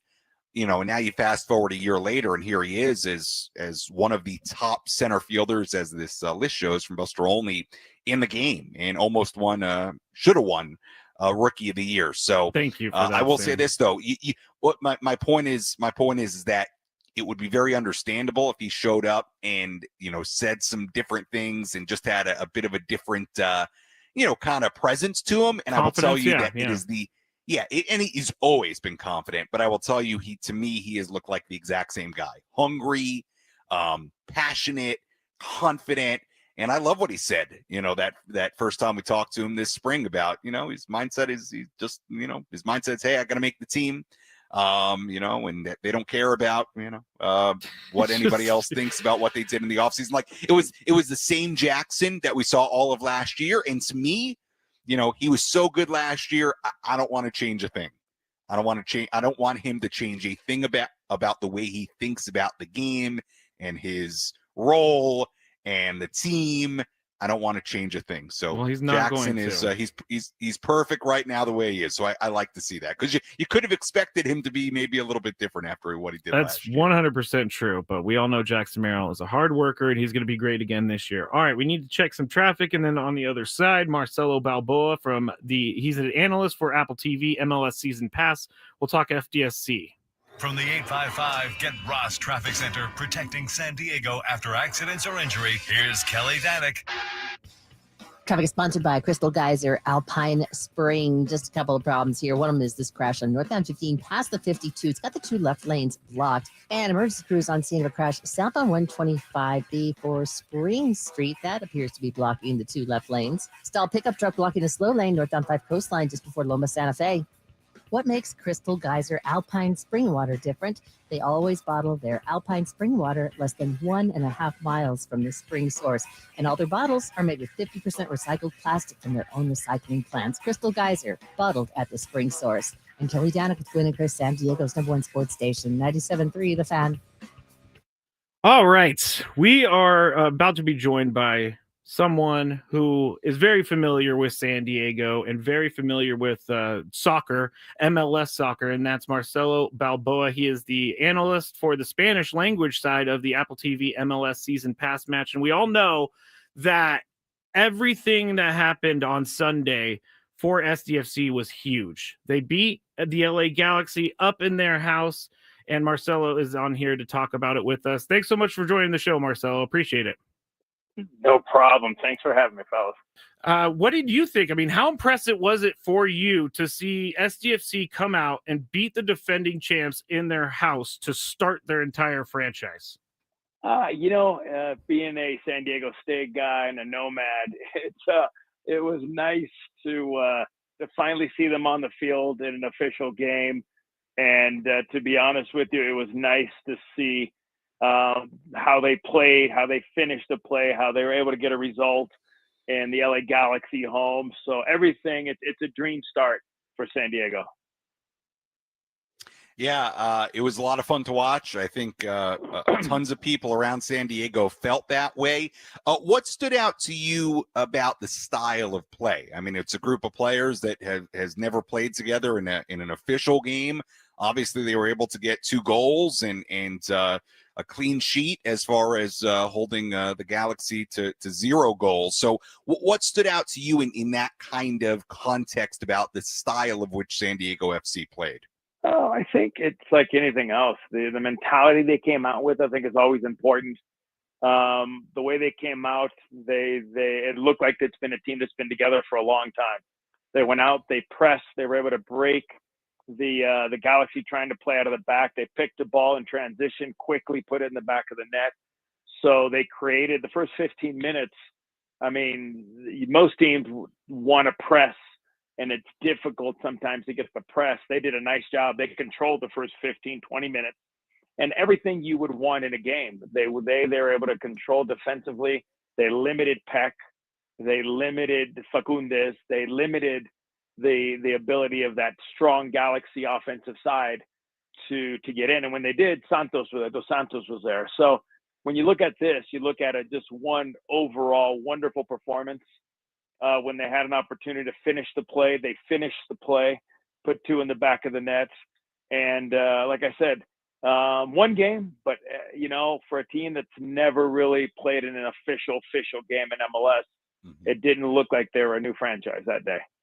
Well, that's exactly right. Going up there and beating the LA Galaxy. We're talking to Marcelo Balboa, a Major League Soccer analyst here on Apple TV. So we were you just said it, one game. It's just one game. It's the first game of the franchise. But what is ahead for an expansion team in MLS? I know that they did the draft. They still have to really start playing together. But what is kind of going to be the hardship this year for this team? It's consistency. You know what I mean? Yeah. When you look at teams that come into this league, no one really gave St. Louis a chance the first year, and they come out and they win the West. You know what I'm saying? Yeah. So for San Diego, it's about consistency, staying within their own tactics of knowing your job, doing your job, and doing it well. And again, it's a long season. You've got to be able to grind down. And this franchise, we all know, with the ownership and coach, they're gonna get some reinforcements when the window opens up. When you keep hearing about players, from Europe coming in, we won't say anything about De Bruyne because that's the big rumor out there. So you need to have an injection at the middle of the year to lead you into that playoff run. So, but right now for this group, it's about doing your job and doing it well. And the mentality of going out and fighting every week, because every week will be different. Every week will be a lot different. Marcelo, I want to ask you about Anders Dreyer, because I think a lot of us in San Diego got introduced to Anders for the first time during that match on Sunday. Obviously, he was up top with Chucky Lozano. Did a great job. 2 goals for Dreyer, historic goals for San Diego FC. What stood out to you about Anders Dreyer in particular, and I suppose that tandem with him and Lozano from an attacking standpoint for San Diego FC? Well, I think we all know what Chucky can do. We've seen it with the national team. We've seen it in Italy. And then with Dreyer, you're sitting there going, okay, let's see what this kid's got. And I got to be honest with you, his movement off the ball was fantastic. His defending one-on-one was good when he dropped back and he helped the team when they were in a mid-block and a low block. So, and then the vision he has for his passes was very good. And his movement off the ball on that second goal was just ridiculous. Coming in from that ball, first of all, the ball he plays, and he continues to follow the play. He gets the ball back, and the way he's able to open up and just tuck that in with his left foot, there's a lot more to come from him, but everything we saw was just what you want to see in a player. Work hard defensively and making sure you make the sacrifice to get forward to make your team a little bit more offensive-minded. We're talking to Marcelo Balboa, Apple TV MLS season patch match analyst. Easy for me to say it here on 97.3 The Fan. And Marcelo, we were talking about the state of MLS the other day, and we were kind of just talking about where it's at right now and what it needs to grow. And what do you think the state of MLS as a whole is right now? And what do you think that the next step for the league is to grow bigger? Listen, we're in a great place right now. 30 teams on its 30th season. The important things when we started this in '96, we wanted to make sure there was a foundation. And when you build anything, the foundation is the most important thing. And when you look at this group, this league, the foundation's there. It's going to keep growing. There's people out there, investors who want to invest and see what the future and how bright the future is here in the United States, especially if you own your own venue. You've got soccer specific or entertainment specific stadiums, but the state of soccer right now, look, you got the World Cup of Clubs coming here. You've got Gold Cup this year. They're talking about moving the Champions League maybe down the road games here. So it's World Cup's right around the corner in 2026. How much better could it get for us? You know what I mean? It's just, we're in a very good point in soccer. Do we need to keep pushing and growing? Yeah, 100%. Do we need to keep spending money on young players and bringing them in and name players to make our franchises bigger and better? Yes, 100%. So, and that's everything we're moving. If you look at the players that have brought in this year, you brought in Chucky Lozano in his prime. You brought in Almiron in Atlanta in his prime. You brought him back. So I think the league is in a very good, solid place right now. Marcelo, moving things forward a little bit. Look, it was obviously very exciting what San Diego FC did on Sunday. We were talking about it a little bit earlier. You know, as an organization, you can have all the marketing and messaging and planning that you want, but nothing can do quite, accomplish what they did on Sunday, which is winning that kind of match, all the excitement, and now they play their second ever match Saturday against St. Louis City SC. Looking into this club, Marcelo, interesting club. First couple of seasons as a club. 2023, they were amazing. 24, not so much. Can you preview St. Louis SC, what kind of matchup this is, and give us a little preview of what we might see Saturday? No, listen, when you talk about St. Louis, you go back 2 years ago, and they were the best team in the West. They failed at the end of the year. It's a long season, and they fell apart a little bit at the end of the playoffs. But this is a team that does a nice job of playing in a low block. They want you to come. They invite you to come, and they hit you on the counterattack quickly. They're very good on set pieces. And this is a team that's in transition a little bit too, new coach, some new players. But this is a team that will come out, and they'll try to hit you quickly on the counterattack. So they're going to invite you to come. They want you to send numbers, and then they'll quickly hit you. On the other hand, this is your home opener. Mm-hmm. This is your home opener. Now you've got the pressure, just like the Galaxy. Now you have to defend your home. That's the key now. Winning on the road is difficult, but you win your games at home and you make the playoffs. So this is a huge game, home opener. The first time the fans are going to be able to see their own team. That pressure gets to players too. So it should be a very fun game to watch, just because styles a little bit different. You know, San Diego wants to keep possession. They want to work through their lines. They want to build up into the attack quickly. And St. Louis is a team that defends very well in their low block. Well, that's good. I'm going to be going to the game on Saturday night, so I'm going to go tell everybody what you just told me, so I sound very smart and I know where to break it down. Thank you, Marcelo, for that. We're talking to Marcelo Balboa right now, MLS analyst for Apple TV. Last one for me, and it's I don't know. Have you ever been to Snapdragon Stadium or seen it? I have. I did the U.S. game there a few years ago for Gold Cup. Yes. My question is, like, that place seems like a perfect place for a professional soccer team to play, because the fans are kind of on top of you.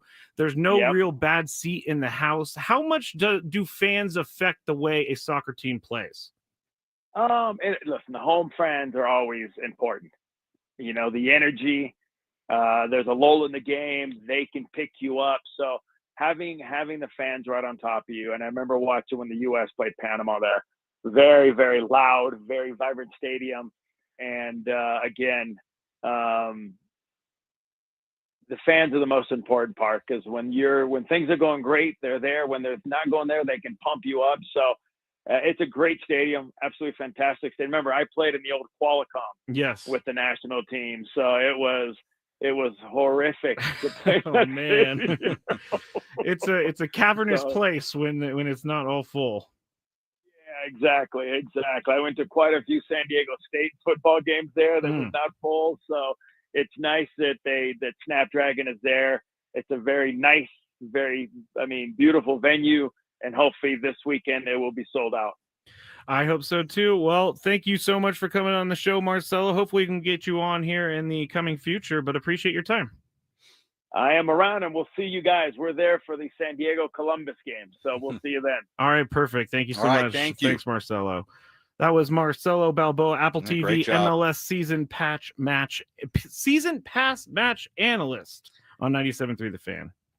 Yeah, great job by Marcelo. Thought that was very, very informative on San Diego FC, on some of the strategy, on St. Louis City SC. That matchup on Saturday should be very exciting. I do have a question, and I don't know, Skraby, if you know the answer. How's the field looking at Snapdragon Stadium? I thought about that as I was. Issue yes, I think it's okay. I haven't heard anything as of late. They've had a lot of time. Well, between. I would imagine it hasn't been used much the last couple of months. That's got to be true. There's been no football, at least from a football soccer standpoint, I mean, who's been playing there the last couple of months? No one that I can really think of. So I mean, it's got to be good. Rugby, maybe. These Not sure. These are professional. Yeah, rugby's a good one. But yes. Well, Skraby, I put it this way. I certainly hope so. That it's great. Me the playing too. Surface is great. Me too. I'm gonna go down and I'm study sure. the grass later. I'm sure it will be. I'm sure it will be. Yes, I'm sure it will be as well. So that was Marcelo Balboa. Apparently Thank the you so rugby much. moved. Apparently the rugby moved to USD. I did not know that. You know what, Sam? If you don't know something, ask the chat. They know. They know. There are beacon of hope over there. All right, Tony will join us on the other side. I think Sam and Tony are going to have a one-on-one conversation because I have been phased out of the show. So. Get out of here, Skraby. Let the pros take over. We'll show you how to do a real radio program. Something Sam tells me every day before Inside San Diego Baseball. Sammy and Levitt. Back shortly on 97.3 The Fan.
Joseph Musgrove in the building.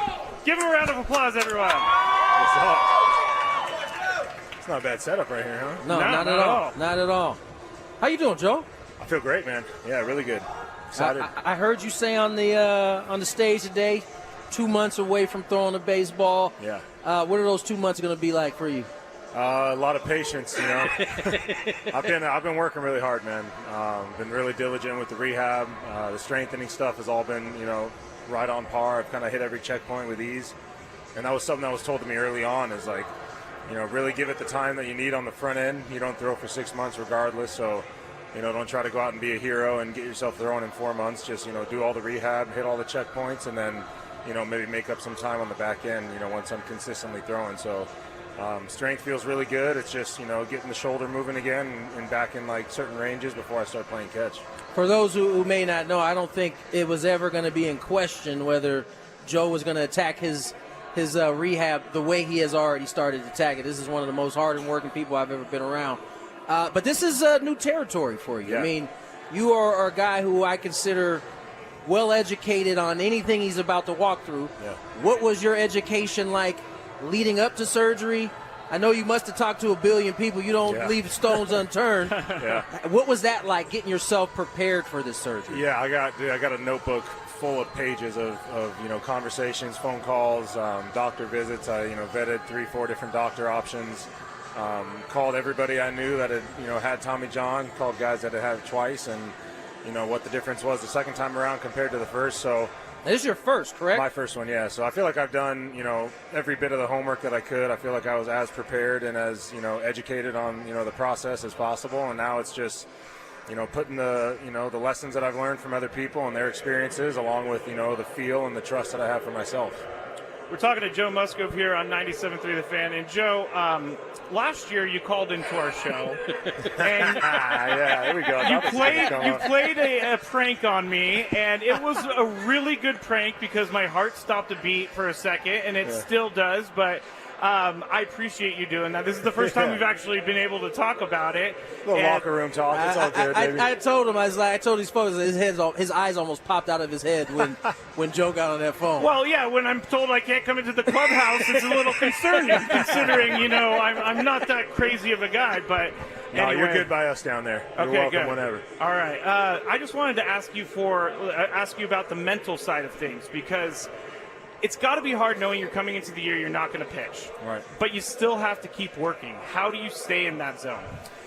I think, first off, it's a little bit of a relief. It's a chance to kind of step back from, the constant mentality and approach of like being on edge and getting ready and prepared, and just the stresses that, any ball player deals with on the day-to-day of like mechanics feeling out of whack, or as spring gets closer, maybe you haven't hit the checkpoints that you want to hit, or things aren't, as consistent as you like it to be. So not having to deal with those stresses has been super nice. I've been able to focus on life a little bit, got engaged, got a new home, made some moves. So it's been really good. And I think, once I had the surgery, I knew what was ahead of me and, how long the road was. And, it took a little while to get to a good headspace, but I feel like I'm in a great spot now. And, I was saying earlier out on the stage, I'm not claiming to be Superman, but I really believe in my ability to heal and, my ability to, to push my body and get it ready. So I'm preparing and shooting for a return in the postseason at some point. And if, we're a month away from that and I realize it's a long shot, I'm completely fine with, sitting out and, preparing for 26. But I keep myself busy, man. I've really tried to be an extension of the coaching staff and, provide, assistance and help and, experience and, things that help these younger guys and, some of our guys that are transitioning to a starting role, help their careers grow. So, keep myself busy and keeping tasks, to have, at my fingertips, things to work on has been a good relief for me. Well, we have 50% of Gwynn and Chris with us. As I told you and as I promised, Tony Gwynn Jr. was making his way from Peoria Sports Complex to his humble abode in Peoria, Arizona, and he is with us now. And Sam Levitt is going to be joining us here for this segment as well. Hello, Tony. How's your day going? My day is going well, Skrabe. How about yours? It's been fantastic, actually. Sam and I just having some great conversations. I think your math is a little bit off, though. 50%. There's three of us. 50% of Gwynn and Chris. How is that? How are you and I 50%? You're 50%. Chris is 0%. Oh, you know what, Skraby? Oh, you're gonna blame me for your bad math this time? I got. First of all, unlike you, apparently, when we say Gwynn and Chris, I include all three of us. Yeah, that's true. Maybe you should go ahead and cut you out, and it just be me and Chris. And then no, because then I'll feel sad and I'll feel left out. I'm just saying, your math is bad. It's fun. If I'm including you, apparently I shouldn't. Okay, there is 66.6% of Gwynn and Chris here in the building today. Matt Skraby, Tony Gwynn Jr., Chris Ello back on Friday. Yes, Sam. I don't know, Tony. I don't know if you saw this on Twitter, but apparently 97.3 The Fan is hiring board operators. So Skraby better look out. oh, that's where you're going with this. He clearly doesn't want to be a part of this anymore. He's Skraby better look himself out. So I don't know. No, writing may be on the wall. I don't really want to go back in time in my career. I think that this is a great opportunity for sure for someone who wants to start their radio career. That is absolutely 100% true, because this is how you get in. What have you guys been talking about? What's been going on? That's a great question. Yeah. It's been a little all over the place. We've talked Padres. We've talked a lot of San Diego FC. We had a great interview in our last segment. We talked Zeigler. Which, you'll hear again. We talked to Mark Zeigler, Aztecs. Hey Tony, did you know Love is Blind? You guys, I'm sorry, Skraby, loading up on the guests when your boys ain't here. Huh? You can't get a guest when we're here. What is that? It all worked out. I wish we had some guests sometimes. It all worked out today. It's not like I planned this or anything like that. Yeah. But It's just been. I would say it was a jam-packed 2 hours. I mean, we were all over the place.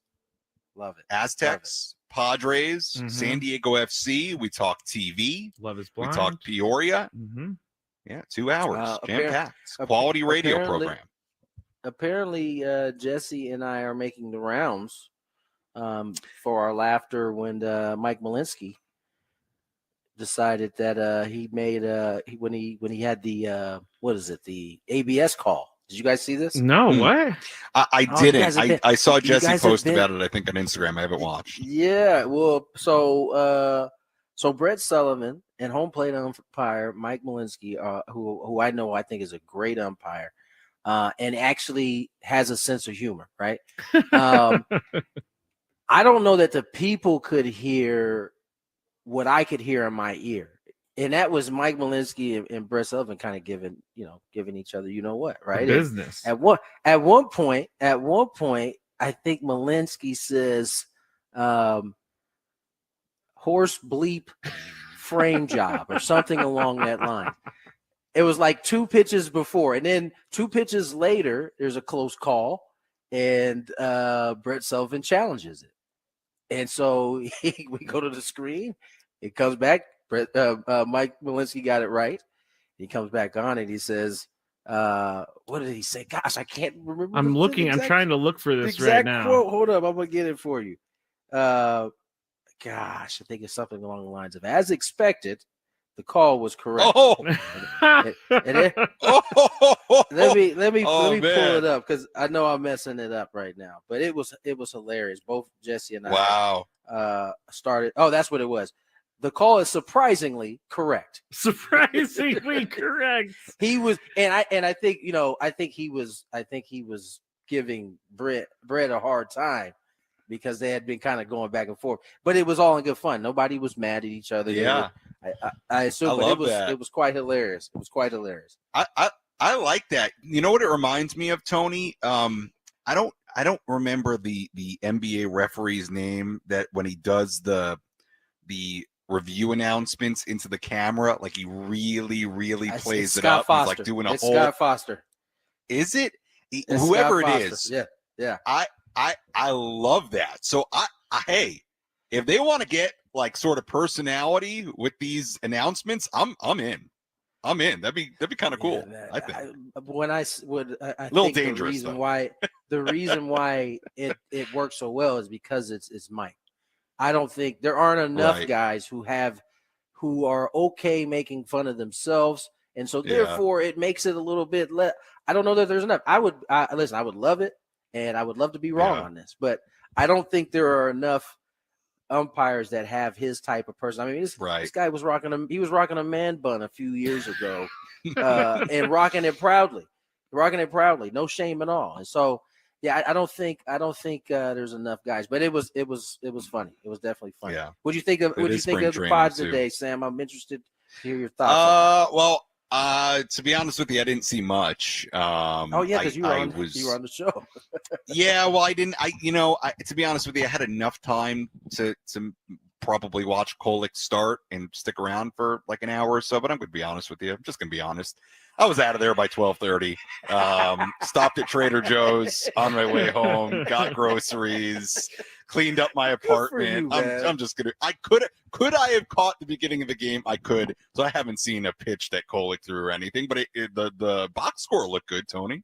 He was good, man. Yeah, I mean that sinker was sinking, and he was getting ground ball, and he showed off the changeup that he's been working on a little bit. He was good, man. It's pretty. His innings were clean. Really, all of the big league guys, are guys we expect on the roster today. Threw the ball really well. They threw the ball really well. So, good to see there. You got to see DeVries double late in that game. Oh, I'm still continue to be impressed by Salas's approach at the plate. Mm-hmm. He continues to, there was last couple of years he looked overmatched at times. I don't see that anymore. I see a dude that is confident in his approach. Now today he hit the ball well. He had the double in and off the Dodgers the other day. So I like this. I like his improvement every time you see him, he seems to get a little bit better. Right. That's great. Tony, did you see what happened in the backfields with Roki Sasaki earlier today? Yeah, I know you guys saw. I know everybody is like, oh yes. Oh, Skraby is so pumped up. Yes, Skraby I am. So fired up. First batter he ever sees in Major League Baseball, and he gives up a home run. Vindicated. Hey, That's what happens. This is the big leagues, dog. I know, and I also the- know it's the backfields of spring training. But I'm going to run with this because that is the best case possible. But then if you run with this, you run the risk of looking foolish when it's all said and done. I have never said that this is going to translate to the season. I'm just happy that he gave up a bomb in the first hitter he faced. Fine. Makes me feel better about myself. He gave up 2. He did. You're right. He gave up gave another. up another one. One of them was to. What's his name? Kyle Teal, who was one of the big prospects that came back to the White Sox for Crochet. There was another one. Apparently, I cannot remember who that was. The second one. It's okay. Teal's ball looked like it still hasn't landed. That ball looked like that ball was hit to the moon right there. Before people take it too far, I know that this is not going to translate to the rest of the season. It just is fun to see so far. Yeah. I mean, I think even had Roki Sasaki been a Padre, I think it was pretty clear, coming in that he was somebody who's still, and I'm not saying that what happened on the backfields today is evidence of this. It's the backfields on February 25th. That's what Skraby might try to make it out to be. I'm recording this right now and edit it up. But later. he was somebody who, it wasn't a secret that there was the thought that he may need a little development, little seasoning, to become more of a complete version of himself. And he is only 23 years old, and he's going to be pitching for the first time in Major League Baseball. So, look, just on a totally non-biased, non-Padre perspective level, like, wouldn't surprise me if there's some early struggles, just like there were for Yamamoto as well last year, who was older and more experienced. Yeah, exactly. And for that reason, I wouldn't be surprised if these hiccups are different, a lot different than what Yamamoto had. I think that was, him adjusting. He'd played at high levels before. He's also had the experience of doing it for a while in Japan. This is not the case for Sasaki. I mean, this would be like a young minor leaguer coming up and coming up with electric stuff, but hasn't played baseball at this level yet. And so I wouldn't be surprised if this is his hiccups are a little bit bigger than what Yamamoto's was last year. Tony, I got a question for you, unless we got to go to break, Skraby. If we can continue, squeeze it in. You're the leader here. Okay, what do you think, Skraby? You could squeeze it in. Squeeze it in? Okay. Tony, 5th starter spot, Padres. Yes. Waldron, Kolick, Vasquez, Kyle Hart threw on the backfields in a sim game today. Maybe there's even another name or two now you could add into that mix. How do you view the competition for the 5th spot? I'm not asking you for a leader in the clubhouse right now, but just generally as these guys compete, at least this early on. I think it's wide open. That's what I think. Yep. I think Vasquez and Waldron, because of the experience they have last year and being in the rotation at different times, I think they got an idea of what it's going to take. Kolick, he's going to have learning how to be a starter, not really learning because he did it in the minor leagues, but doing it at the big league level and, competing, being stretched out, all that, and competing for the 5th spot. And then who was the last one I'm missing? Kyle Hart. I haven't got a chance to see the Kyle lefty. yet. Yeah, the lefty. I haven't got a chance to see him yet, but he's coming back trying to prove himself over, in this league. He did really well in the KBO. Now he's coming back over here to try to establish himself as a big league starter. So I would say I'm not handicapping it or anything, but I would say that Waldron and Vasquez have kind of the leg up because they've kind of experienced it already. Right. Yeah, I agree with you. And from what I understand, it's wide open. You said, I agree with you though. I would think Waldron has that leg up. And also just because we've seen Matt Waldron for extended stretches have a lot of success. I mean, it's really easy to forget how good he was for a couple of months plus. He was their best. He was their best starter for a couple months. Yeah, I mean, how much he meant to the rotation when Darvish was out, when Musgrove was out. So, there's a little proof in the pudding there. And look, I think the thing with Matt too, Tony, is, there's a little bit of unknown there because he's still such a, I don't know if work in progress is the right term, but there's unknown with his knuckleball and how much he may use it and how that could impact, the type of pitcher he can become, the ceiling he has. But, he is the one guy out of all these guys that you saw, for a pretty extended stretch, him be pretty darn effective. So I'm with you. I think Matt Waldron could be very good. Yeah. That's why I continue to loop in Vasquez, because he's the only one with, to me, he has less variables because his pitches aren't, question marks, in terms of the unknown on the knuckleball, like you were saying. He has, by Major League Baseball standards, he has, your regular stuff. And so for him, I think it's just a matter of being consistent in the zone. That's his biggest flaw, I think. Yeah. He gets into traffic. Now, he's brilliant getting in and out of that traffic, but it'd be nice to just have clean innings. He ends up throwing so many more pitches because he's working with traffic. So it's going to be a good race. The thing is, it wasn't that long ago. There wasn't too many names we had because we were filling a fourth and a fifth spot. Right now, Pavetta slides into that 4. Now you got a kind of a healthy competition at that number 5 spot. Yeah. Yeah, it was funny. Mike Schulte after the game yesterday, he said Randy was playing traffic cop yesterday, and I think that's a pretty good way to put it as far as like what he did last year as well. Although Tony, as we're talking about it, I think what's interesting, if the top 3 to 4 of their rotation is what we expect them to be, Randy, even if he's like the best version of what he was last year, which is a lot of base runners, gives up hits, but he figures it out through 5-6 innings. You know what? You take that in a 5th starter, could work out just fine, as your number 5. So it's a good point. Yeah. Yeah. Skraby, you ready to go to break? Is that what time it is? Yeah, we can go to break. I think we're just saying goodbye to Sammy Lev, though. So thank you very much, Sam. All right. Tony, I'll see you tomorrow. Skraby, I'll talk to you tomorrow. All right. Sounds good. When we get back, we have we'll check in with Tony. We'll see what's going on with him. But the tush push is becoming something that is becoming a conversation around the NFL, Tony. And I'll tell you exactly what is going on the other side on 97.3 The Fan. From the 855, get Ross.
All right, I got it. Now, So, remember to listen at 5:30 for us to announce today's biggest fan for a chance to qualify for a night in our Odyssey suite at a future Padres game. Register your name at 973thefansd.com/biggest-fan in order to potentially have your name called. Can you hear me? Got me? Can you hear me? Why do I sound so low? I don't know. All of a sudden, it does sound very low. Check. There we go. There we go. There we go. There we go. I didn't have you down this time like I had Sam earlier, and he was talking to me too. I'm not doing very good at that. Oh, I'm ready. All right. So the Packers were indeed, Tony. I got it right.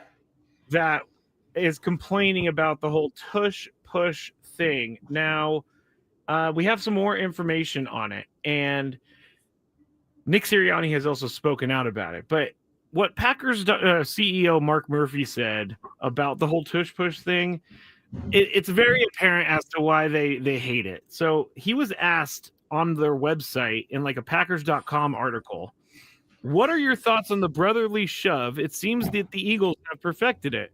Mark Murphy, the CEO, says, I am not a fan of this play. There is no skill involved, and it is almost an automatic first down on plays of a yard or less. The series of plays with the Commanders jumping off sides in the NFC Championship was ridiculous. The referee even threatened to give the Eagles an automatic touchdown if the Commanders did not stop it. I would like to see the league prohibit pushing or aiding the runner on this play, which is the quarterback. There used to be a rule prohibiting this, but it's no longer enforced because I believe it was thought to be too hard for the officials to see. The play is bad for the game, and we should go back to prohibiting the push of the runner. This would bring back the traditional quarterback sneak. And then here's where he goes a little bit into the fandom of the Packers. That worked pretty well for Bart Starr and the Packers in the Ice Bowl. So that line caught your attention there, Skraby? Very lame. That worked for Bart Starr and the Packers. What do you expect from my guy from Green Bay? I mean, of course I expected you not to be a baby. Well, they definitely should stop being babies. That's first and foremost. And hello, guy. The quarterback is the most expensive piece of equipment you have on the field. They don't want to go back to the old QB sneaks. As a matter of fact, the old QB sneaks haven't gone anywhere. I watch Josh Allen do it like every week, along with a bunch of other quarterbacks. So, like, you can still do that. You just can't do the tush push because you're not good enough to do it. So, hang with him, buddy. Now, I got to say that Nick Sirianni was, he can be a little much. He's allowed to be a little much. He's a Super Bowl. I know, he won the Super Bowl. Yeah, so get off his back, man. Let him do him. Well, they asked him about the negative talk on the tush push at the Combine. I hope he had something to say. And here's what he said. I think I've seen some of the stuff about what he's trying real hard that it's an automatic play or that it's not we work really I almost feel a little insulted because we work so hard at that play. The amount of things that we've looked into how to coach that play, the fundamentals, there's 1,000 plays out there, but it comes down to how you teach the fundamentals and then how the players go through and do with the fundamentals. So he goes on for another 3 minutes about the tush push. 3 minutes about it, but stop being insulted. You won the Super Bowl, bro. No, you can be insulted about that for sure. You work if indeed they are working and coaching up and teaching technique for that specific play. Yeah, I feel some type of way if somebody is crying in the background because they can't stop it, and then they wrote some legislation to try to prevent me from being able to do the play. I would feel a way about that. And quite frankly, you got like a much more mature Nick Sirianni right there in that, because I've watched him on the sideline go at fans. So like he could have been much more Philly if he wanted to. But you heard the first part of that. He was trying so hard to. He was trying his best around the word mind. He was doing such a good job too. He was definitely mindful of the fact that whatever he said could have been, somebody could have put a match to it. So he was careful not to leave kerosene behind him. But I think he had the right to be pissed off. Atlanta Falcons head coach Raheem Morris said that there's just no other player in our game where you can get behind somebody and push them.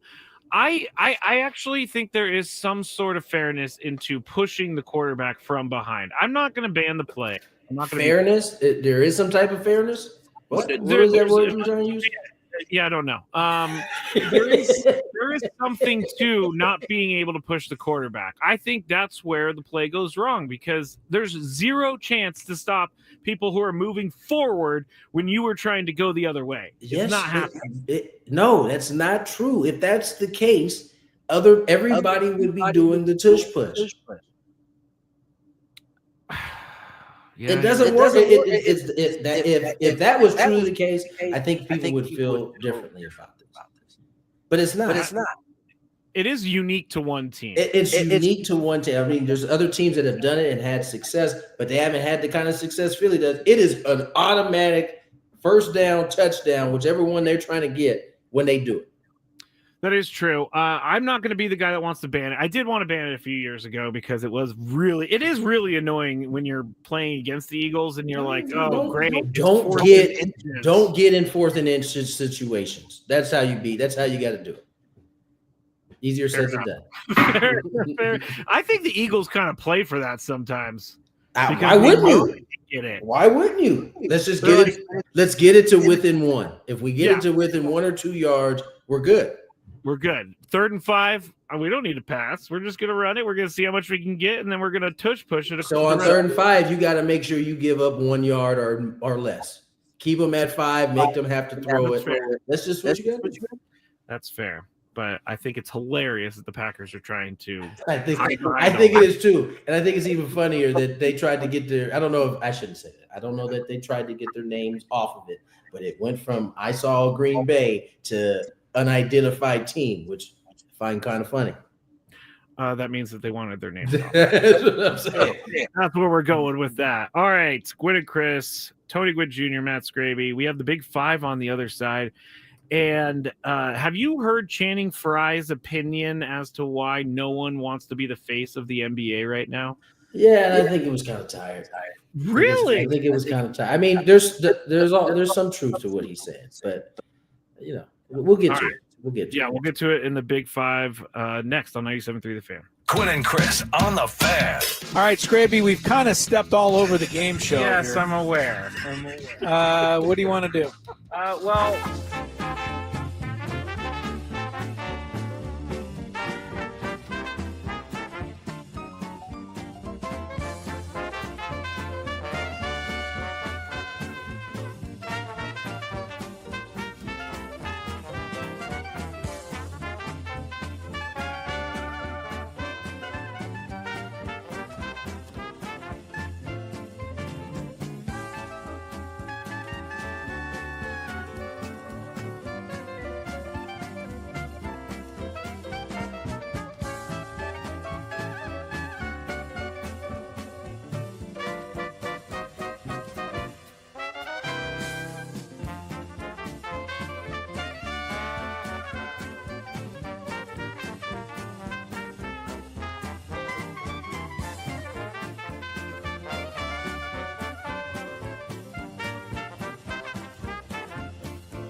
5:36 here in Phoenix, 4:36 out in beautiful San Diego.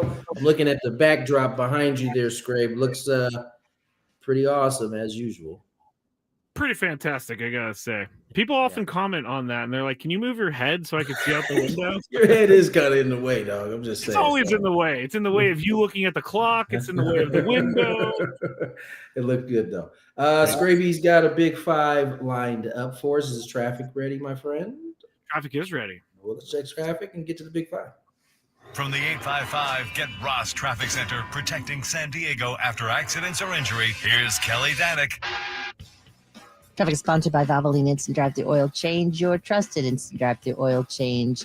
Westbound 8 up to no good this afternoon. Got this collision right before the 67. That is over to the right shoulder. Then up ahead at El Cajon Boulevard, a trash truck on fire over the right shoulder. And then getting reports of a possible brush or encampment fire near the Marina Boulevard off-ramp. West 8, some smoke visible from the right shoulder. Collision on 28th Street on-ramp to eastbound King Freeway. Also an accident on northbound 5 at the 8 connector ramp. Still clearing a crash out of the 2 left lanes south on 125 before Spring Street. Also in the North County, collision on the Civic Center on-ramp to eastbound 78. And getting reports of car fire southbound 15 before Old Highway 395. That's over to the right shoulder. Stop by any of the 30 San Diego Valvoline Instant Oil Change Centers. You don't have to get out of your car. Usually only takes 15 minutes or less. Plus, get a free courtesy check of your tires and battery. Visit SoCalOilChange.com for directions and discounts. SoCalOilChange.com. I'm Kelly Danick with Gwynn and Chris, San Diego's #1 sports station, 97.3 The Fan. It's that time of the show when we check on the latest in sports. Only the most important topics and questions are brought to light. Stop what you're doing and listen. These news stories will astound and amaze you. The one, the only. Oh my God, who the hell cares? The Big Five starts now on 97.3 The Fan.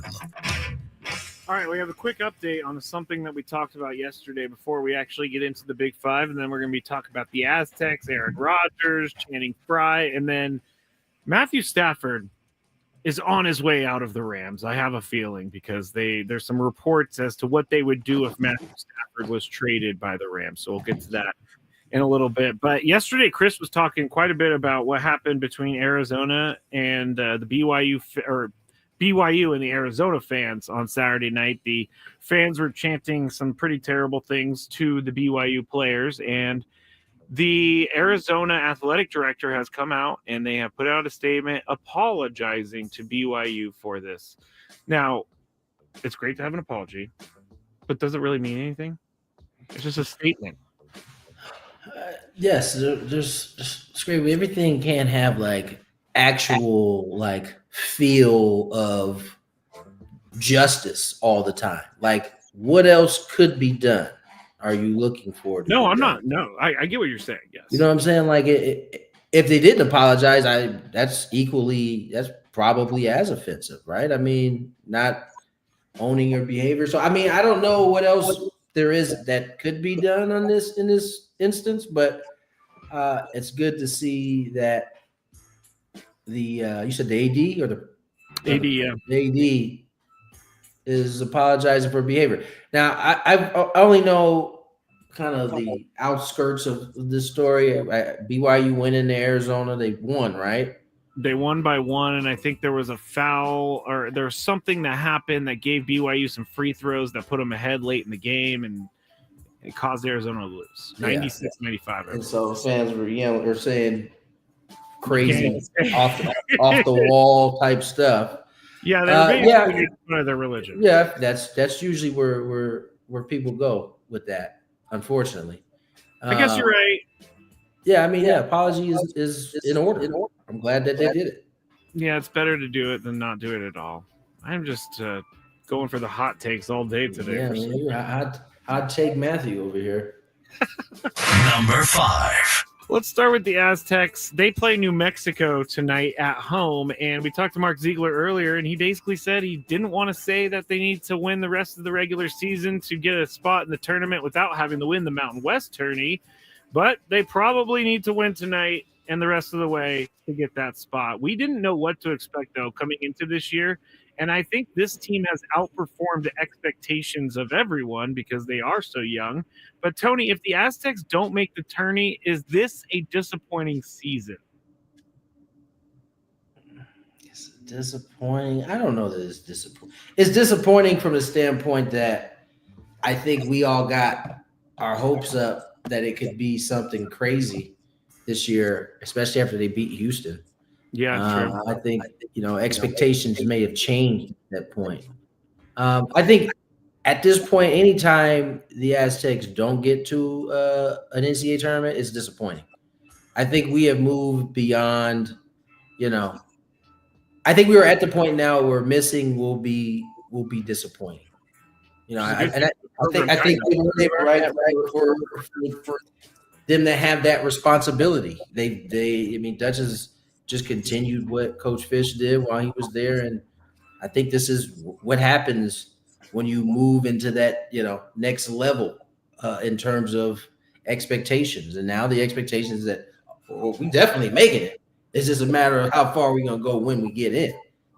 So yes, if they don't make it, yes, I think it will be disappointing. I don't know if you heard Magoon Gwath imaging came back great. Oh, thank you. Spares. Mark Zeigler even said we may see him before the end of the season. Good. That's good. The stuff. Good. Everybody was very relieved. Pays to be young. Okay, it does pay. Pays to be young. Because it looked bad. Yeah, it would have folded me up. I'd have been out. Is it disappointing? Kinda, sorta. Because the reason kinda, sorta is because I don't think that anyone expected this team to win as many games as they have this year. I don't think people expected this team to be as good as they have been this year. Do you think people expected them to make the tournament? Yes. Okay, there you go. So the answer is yes. Season, even though I don't really want to. I don't think saying that if they didn't get in, it would be disappointing. I think that's fair. Doesn't mean that the Aztec program is terrible or it's got some. It's young team. We knew at least early going in. We knew that could be kind of a growing pain. They played a tough schedule. We'll see. I think they're going to get in personally. Me too. But it would be disappointing. It would be disappointing if they don't get in. All right, I'm going to burn my jerseys in the backyard when they don't get in. Never have I ever burned a jersey. Number one, they're way too expensive to burn. That seems ridiculous to me. It does seem ridiculous. Number 4. So I saw this on ESPN today, and the Dodgers payroll has been a pretty hot topic among all of the national talk show hosts this week, mainly because the number is so high up there. The projected payroll for the Dodgers on opening day is $393 million, which is obviously the highest in baseball history. And I'm going to take a different stance on this one. I'm not going to complain. Let's see how different this is.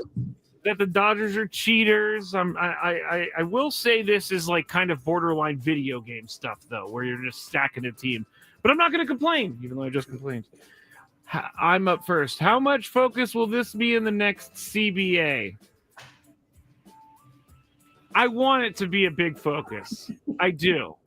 But Rob Manfred keeps saying that the Dodgers did nothing wrong, which they didn't do anything wrong. So I really don't know. I don't know how much this is going to be a part of their conversations, but I know the guy on the other side knows a lot more about this than I do. So, Tony, what do you think? I don't know either. I think that's the right answer.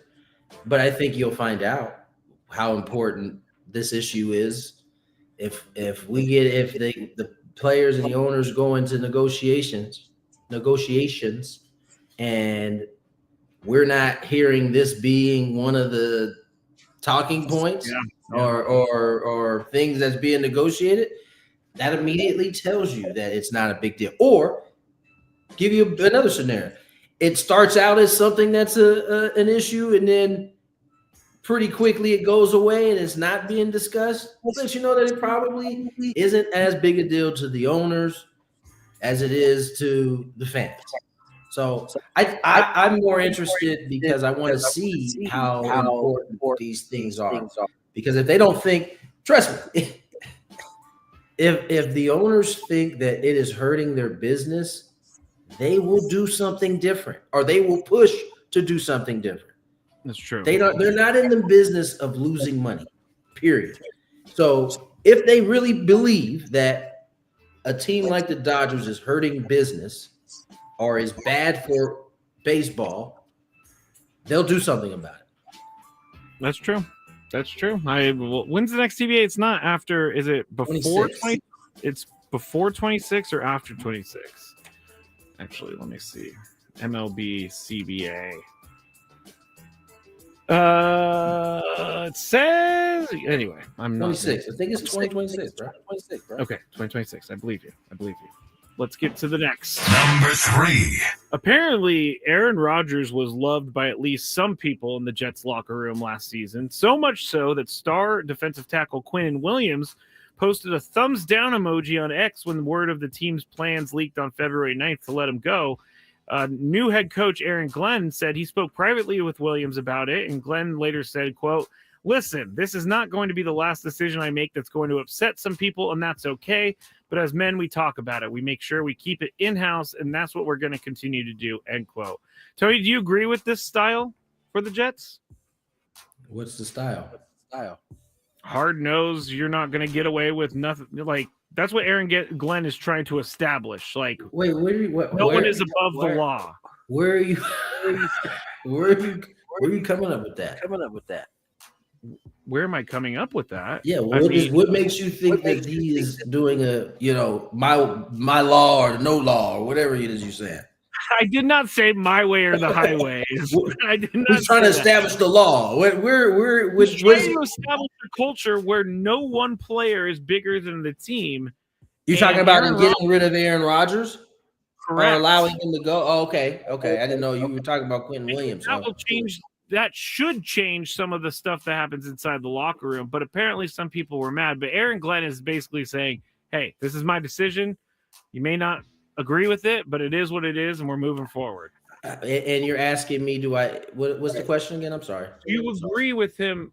I guess that this every head coach, new head coach comes in and establishes his thing one way or another. I think perhaps he did it immediately, unlike my man in Denver, where he kind of paraded Russell Wilson out there and made him look crazy on multiple occasions. And so I prefer that you just do it this way. Otherwise, you're bringing in a quarterback that you probably don't want back, and you don't want to have a sour relationship just for the sake of having one.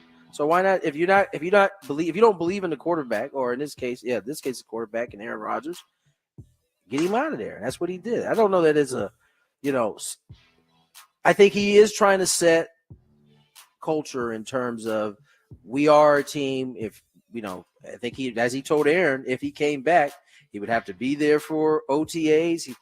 That's the part that he's trying to change. I think he ultimately decided that Aaron Rodgers wasn't the answer for them at quarterback. I think that's ultimately why he let him go, because he'd already established, if I bring you back, this is what's going to be required of you. I agree with it. I do too, and I like Aaron Glenn kind of taking control. This is my team. I'm not saying that he's ruling with an iron fist or anything like that, but I mean, it's the same concept, right? When apparently when Sean Payton got to Denver, and Russell had his own office, and he had to strip him of all those things because he needed to make him as a part of the team. I forgot about the office thing. Yeah, it was kind of funny. That's what we're number 2. All right. On the podcast Road Trippin', former NBA player Channing Frye has a pretty good theory, at least in my mind, as to why the talent in the NBA is being questioned right now. Here he is talking about that. 90s basketball, Michael Jordan and Kobe, was not as clean as y'all think it was. Y'all forget that Jordan left the league for 2 years. Y'all forget that Kobe, rest in peace, quit on his team in the playoffs and did not shoot the basketball. So all this Kobe, Jordan, oh, he's not this, he's not that. That is propaganda. Every great player, whether that's Ant, Wemby, Bron, Steph, this, that. They compare him to 40 years ago. The rules weren't even the same. You're not really watching help side defense. Who's doing this? What is this rule? What is that rule? You're not watching. Nobody celebrates these new people. So why the would anybody want to be the face of this league where you're going to get on every network for not being somebody from 40 years ago? I think his delivery is hilarious to me because I like Shannon. He's speaking exactly like I want to say that all that. Like just yeah, I know you do. 40 you bleeping years ago. So that was Channing Frye in his opinion. And so I'm up first, I guess. Do we need to stop looking to the past for current comparisons? Yes, I've been saying this for years. Chris isn't here to defend himself, and sometimes going back to the past is a good way to compare things, but we don't need to do it every time. There is a reason that we have this sounder, because it makes Chris realize that he's going back in time. I can't stand that, well, this guy's not as good as Bill Russell is. Channing Frye said it. They played in different eras. You can't compare the guys. Why can't Bill Russell be good and LeBron be good? You know what I'm saying? So I appreciate Channing Frye for saying this, but Tony, I know, before the break, he said he had some feelings about it. So what do you think? I just think what Shannon, a lot of what Channing said was true. You know what I'm saying? Like, and I don't know that there's any more of it than there used to be. I mean, we just got a lot more people talking about it, right? Everybody's got a blog. They're talking about it. They're criticizing. I mean, people who never played are actually out there criticizing. People who did play actually out there criticizing. But they also highlight the guy. Here's the thing, and this is where I get kind of lost on it. You have a league in which is covered worldwide, basically. And the idea that no one wants to be the face because you're criticized is crazy to me. I mean, it's your league. If you're not going to if somebody in the league is not willing to go out and be the face, then I mean it eventually harms your league. You know what I'm saying? Yeah. If you don't want to face scrutiny, don't play. I mean, this has been a part of sports, and yes, it is under a way, way, way brighter and more lights than there has ever been in time. But it comes with the territory. So, yeah, that's fine. You don't have to be the face of the league. But when people lose interest because you don't have said face, that doesn't help your cause as players in the NBA. It hurts your cause. So, and I think it's overblown. I think eventually one of these young dudes, probably Anthony Edwards, will eventually take over and be that guy. It just takes time. Michael didn't become that dude until he was heavily criticized until he won in the 90s, which was close to 30. Yeah. Right? It's the same. Kobe came in at really young, played on a team with Shaq, was able to get some early, but he won by himself later in his career. He became the Kobe that everybody loved later in his career. So, you know, I think sometimes we get so caught up in the noise of all of the criticism, and there's more criticism than there's ever been, and so I get it, but it comes with the territory. All right, that was a really good answer. Katrina said, save this for 20 years from now when Skraby gets old man boomer gene, and I'm like, Jackson Merrill, no one ever is going to have the same work ethic as Jackson Merrill. That was going to be me in 20 years from now. All right, we still have number one to go, but we'll also recap what happened with the Padres today on 97.3 The Fan. Guys, it's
into the happy hour we go.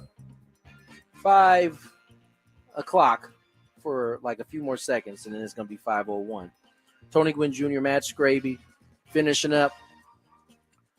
It's Tuesday, correct? I think so. Yeah, Tuesday. Finishing up Tuesday. I have no excuse to not know the evening. day. Yeah, no. Why not? Because I'm not like, when you go to spring training, it's basically the same day over and over and over again. Groundhog Day. Exactly. There you go. There you go. We have to finish our countdown. Skraby has a prize to give away when we're done. Mm-hmm. So let's get back to the All big right. five. It's going to be really quick because boom. Number 1. Wrong, bad, Oh, bad. You got one of them. You got one of them.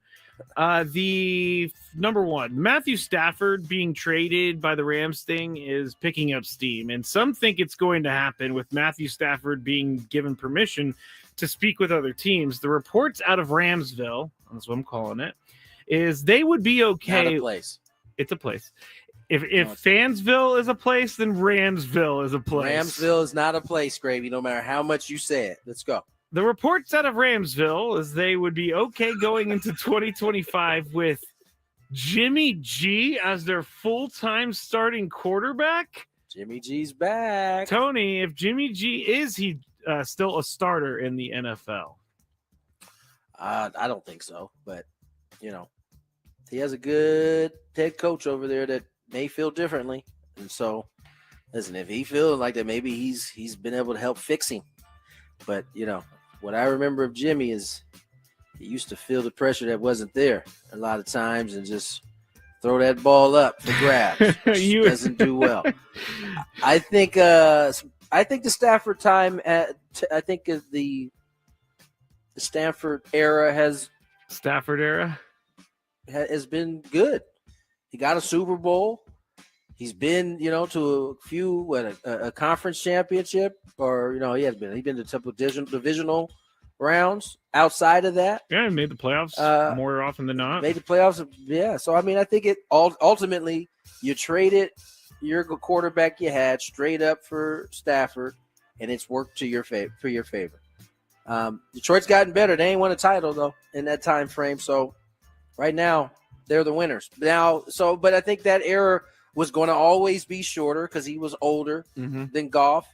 And so I think that's how you have to look at the trade, not once he's gone. And so I think Stafford's time to go, and it'll be interesting. Jimmy G, he's certainly cheaper, which is where I assume, which is the reason why they are doing this in the first place. Yeah, I think the Raiders are paying most of his contract when he signed back in the day. Jimmy G right now is making with the Rams last year. Oh, he's actually an unrestricted free agent, but he made a base of $1 million last year. So if so he may not. So he was with the Rams last year. He was, and he actually played in one game for them, the last game of the year, and he threw for 334 yards, 2 touchdowns, and an interception. Now I don't know how much the Seahawks were really playing there, but they ended up winning the game. Jimmy G, though, as a former 49er quarterback, he's had happy feet for years, and he has not looked good for years. If you make Jimmy G, I'm gonna steal this from my friend Annabelle. She's a big Rams fan. If you make Jimmy G your quarterback, you are not a serious team for next season. That's what she would tell me, because you cannot go into the year with your starter being Jimmy G. Now, Matthew Stafford is looking for $50 million a year, and I think he should probably get it. But where is he going to get it is the question. We'll see. What if he went back to Detroit? Now, that would be crazy. That would. All right, that's it for the Big Five. Boom. Yeah. Where do you want to go from here, buddy? Well, let's talk about what happened at the game today with the Padres and the Angels. It was a pitching duel until the end. And Stephen Kolek looked pretty good today, getting his first. Is this his first start of spring, Stephen Kolek? Yes.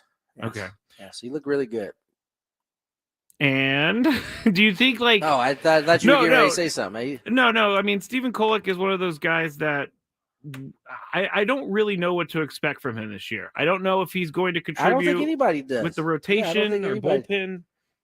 Remember, he got shut down relatively I don't know, pretty early in the second half of the season. And, he's had to work through some injury stuff, but clearly this has been something they have been talking about for a little bit. It seems like he seemed prepared today. And I think it's fair not to know what to expect from Steven. He was up and down at best last year when he was pitching out of the bullpen. So I think it's fair to not really know what you're going to get. I don't think the Padres know what they're going to get, but that they certainly are going to give it a shot. But he looked good. Test number one. He passed with flying colors. Morty home, same way. Mm-hmm. 1, 2, 3 inning again. Matsui looked good. It was there's another big leaguer who pitched. Who was the other big leaguer that pitched today? Let me go back to the score. You don't need to. I'll figure it out. Okay. But nonetheless, I thought Cole looked good. Manny continues to hit the ball hard. I mean, he ain't seen that many pitches, but he hasn't needed to see that many pitches. He's been on it today. No, this spring training. Yeah, he today 103.1 mile an hour double. Yesterday 103.1 off the bat. His homer on Friday 108.6 off the bat. So Manny's looking good. The Padres did sign a lefty to a minor league deal today, Wes Benjamin. Sam gave us a little breakdown of him a little bit earlier, but another one of these maybe possibly wild cards that the Padres can draw upon at some point this season. For sure. Chirino was the other. Now, he's not a big leaguer, but, I mean, the fact that he was sandwiched in between Kolick and Mortihone, that may not mean nothing, but it popped out to me that he was pitching in between those two guys, and he had a good inning. I think in terms of what were we just talking about? We were talking about Manny. Wes Benjamin. Wes Benjamin. Yeah, he met in front of his locker today. Seems like a very nice young man, and he's gonna have an opportunity as well. The Padres have all of a sudden got but I mentioned this earlier. They've all of a sudden got options in terms of what it's gonna look like. These aren't like the options that you recognize in terms of their name, but I think they're in here for a reason. We're gonna find out. Kyle Hart had a backfield simulated game today. I don't really know how that went, but I'm assuming it went fine. I'll find out tomorrow how it went for sure. I didn't go down. I didn't see the backfield stuff today. I watched Mike Schilt in his element today teaching base running. It's not very often that a manager is the one leading the talking points in terms of the drill, especially they were doing contact plays, and he had the whole group gather around him, and you could just see like this is the kind of stuff that like he lives for. I mean, he's a teacher ultimately, and you don't find too many head coaches, too many managers who are running that specific part of whatever the drills, base running that day. That is kind of crazy. You don't base running drills, not usually, but Mike is, just nose deep, just he's in there just talking to these guys. He's showing them the lead he wants. And, the saying goes in baseball that you learn something new every day at the field. I learned something new today. He had, I don't want to give away any of the tactics, but his secrets. He definitely had one on rundowns, contact play. The idea is it's a contact play, so you're going no matter what. But there are times where that contact play is on, and it's a hard hit grounder third. They're going to throw you out by a large margin, infield in, say, right? Your job then becomes to stay in the rundown long enough to get to second base. And as I said on air today, one of the things you learn as a base runner is you try to keep the distance between you and the defender that has the ball, because once he gets you running full speed one way, it's a wrap. Yeah. They're going to be able to flip the ball. You're going to be out. And so trying to get that runner from home that may have grounded out to second base is your primary job. And he has some sneaky good things that you can do. And what the objective is at that point, like how many seconds do you need to stay in a rundown? And you probably got to do it for what's your slowest runner. Like, what does that look like? And the curiosity of actually running a drill to see how much time it would take for a runner to get in the right position. Mike is on those kind of things. That's what makes him unique in terms of his style. He's not a guy who played at the big league level, but he's literally grown up in a locker room. He was, the ball boy shining shoes for the Charlotte team back in the day. And that's how he met Victor. That's how he knows Gavin Sheets' father, who played through that organization. He just is it was fun to watch him in his element, kind of teaching today. Yes, earlier this morning. That is awesome to hear, because during the season there's going to be a point where, like, don't these guys ever work on base running? And then we can be like, yeah, they worked on it a lot actually in spring training. Now, Brandon Lockridge, if there's going to be a day for mistakes, today was a day of mistakes. He got picked off on both of those. Oh, me too. Anytime there's a base running error, he gets.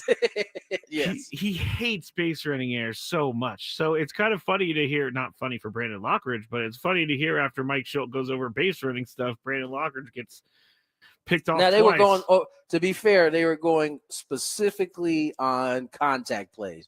Neither of those were involved in Brandon's unfortunate mistakes. Well, as I just said, this is the time. A line drive hit to the right side of the field, so you get to see it.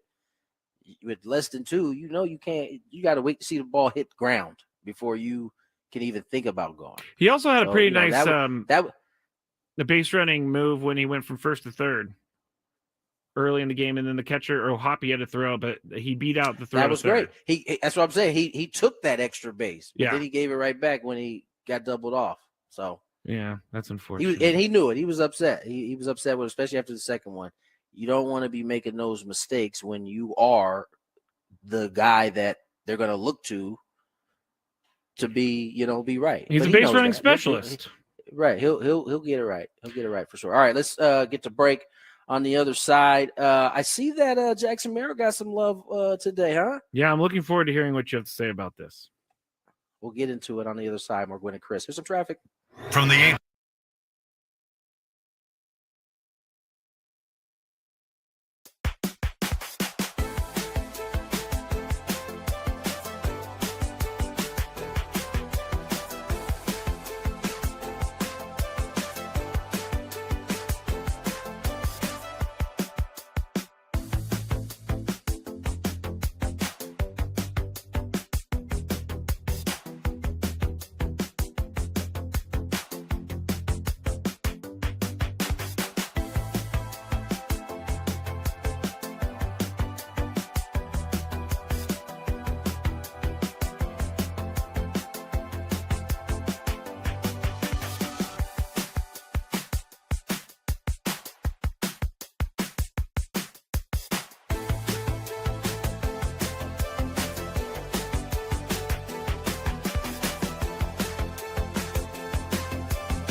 619 here in AZ, 519 there in SD. Tony Gwynn Jr., Matt Skraby, Chris Ello, currently en route somewhere.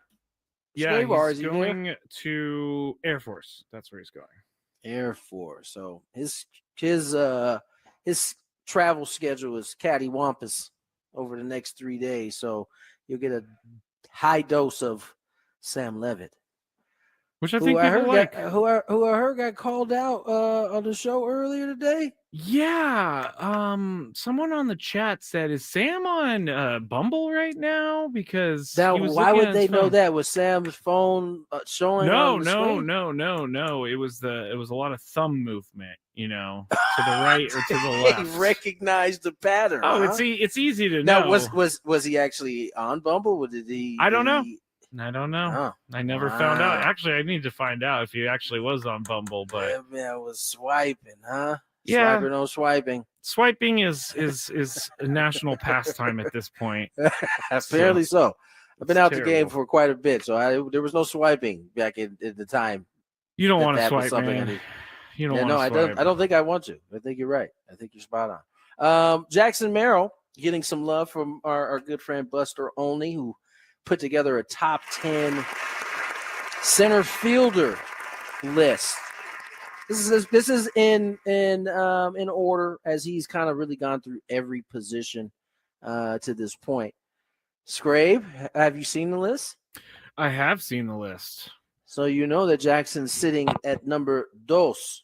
Yes, which is amazing. I mean, he didn't even, Buster only writes this about it. Well, he wrote that 4 years ago, Jackson Merrill was playing high school baseball in Maryland. Now he is basically the number 2 center fielder on Buster Olney's list.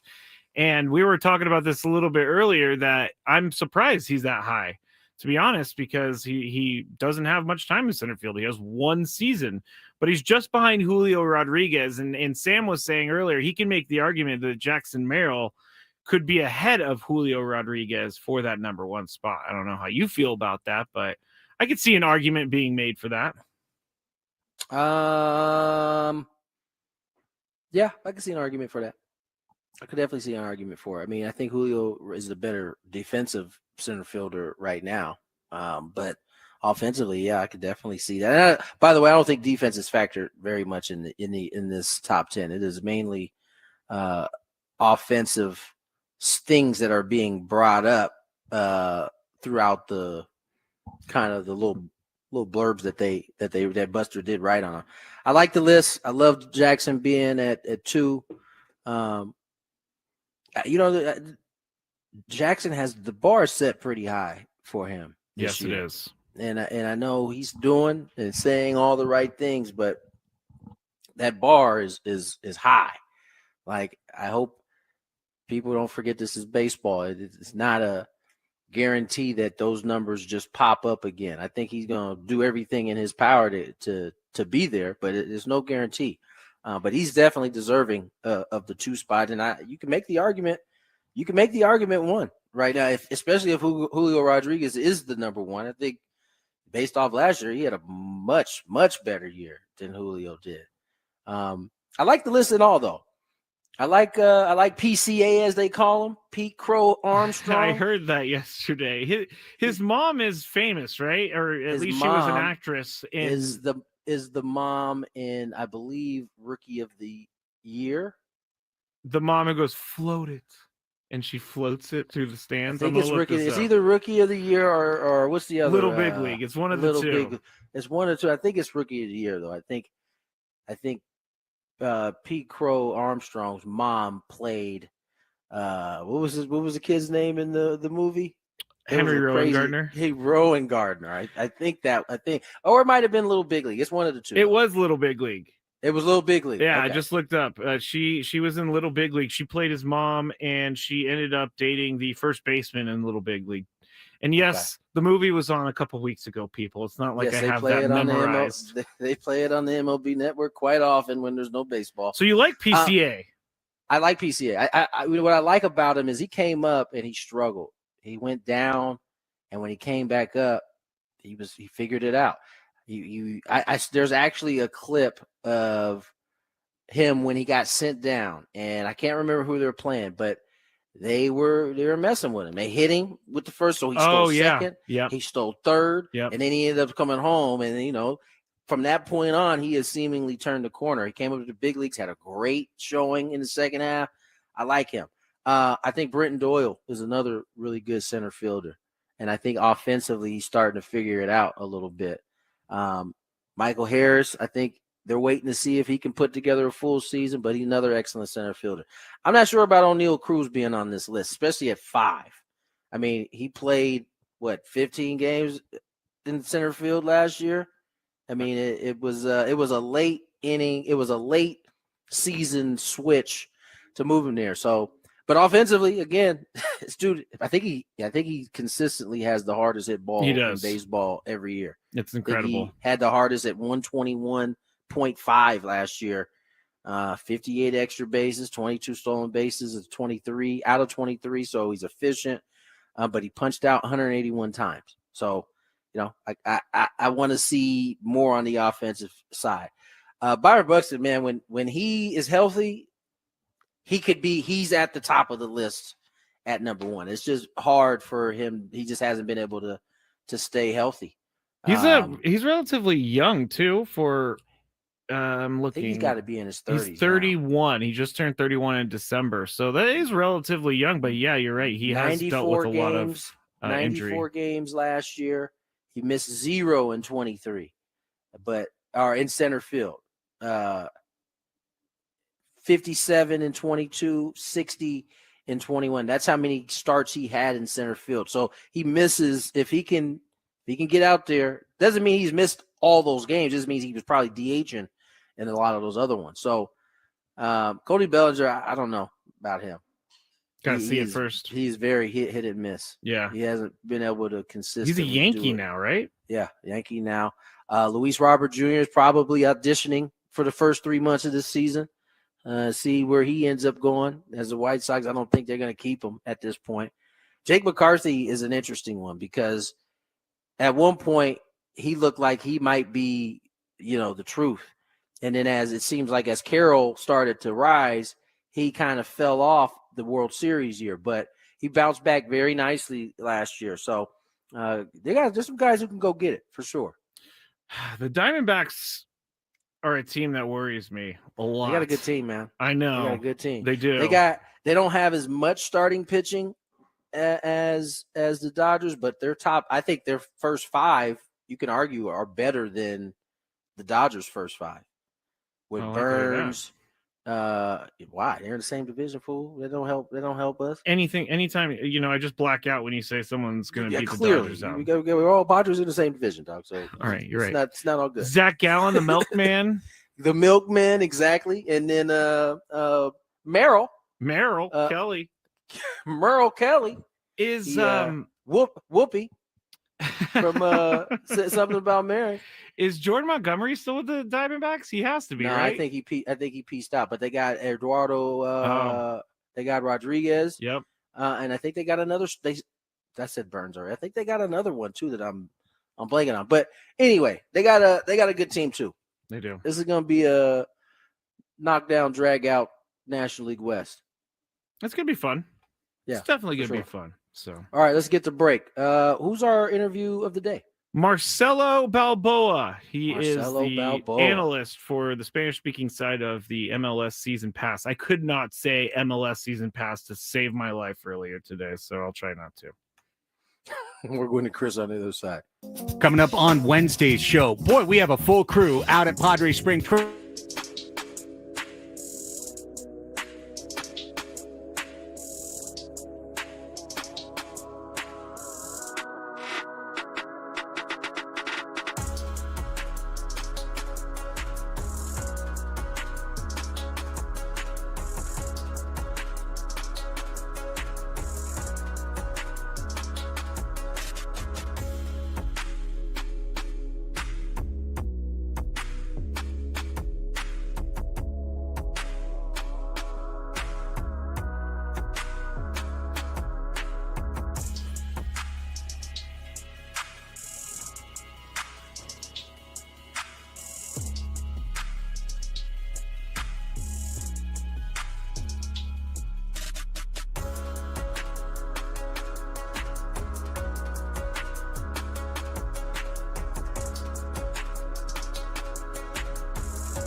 5:34 on the clock. Tony Gwynn Jr., Matt Skraby, Chris Zello,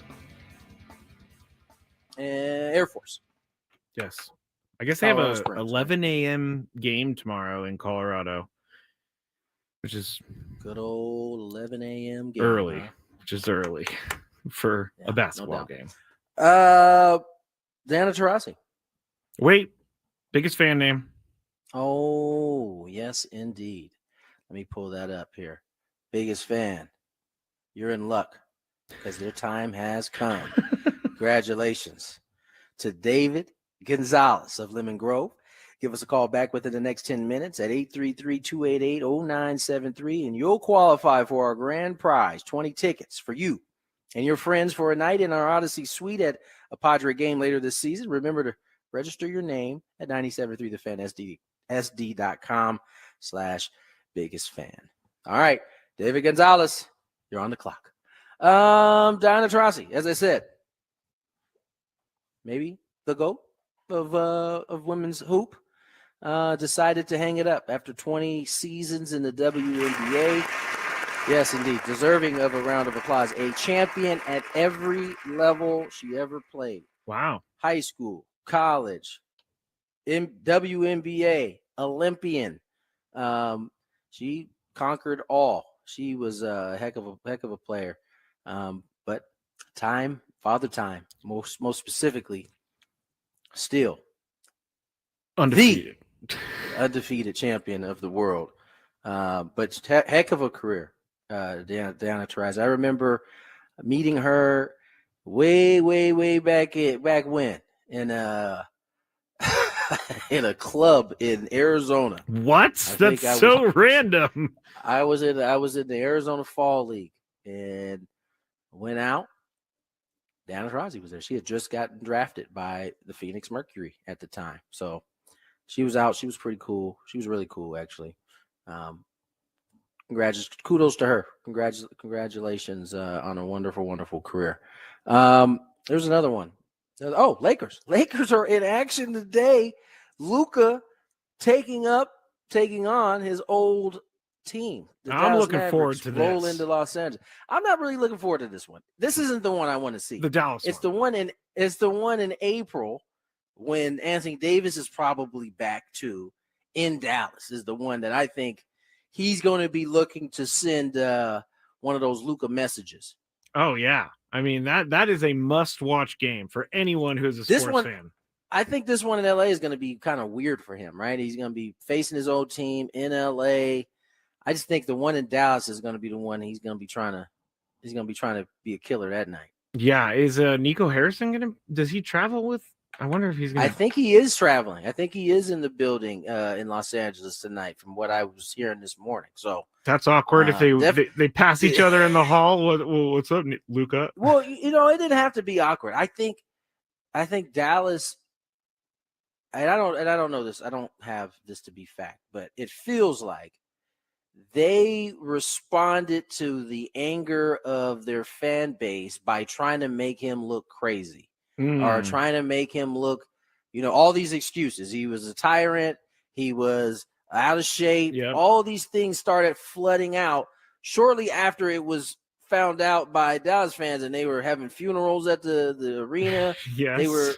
They were clearly upset, and I feel like it seemed like after the trade, the next couple of days, like different stories kept leaking out about him being out of shape and him, being upset that they were firing all the people he liked. And, it's funny. We talk about often on our show. It's funny how when these relationships don't end the way they should, it's the player is always somehow sullied. It's true. In some form, it seems like it happens like clockwork. It doesn't matter who it is, no matter what. When a trade happens and one side is either being, ridiculed or they feel like they need to, this type of stuff comes out. And so I think he'll have a good game tonight. Don't get me wrong. I think he's going to put up numbers, but I think he's going to save the big one for the Dallas at that point. Because at that point, Anthony Davis will be healthy. So it's like,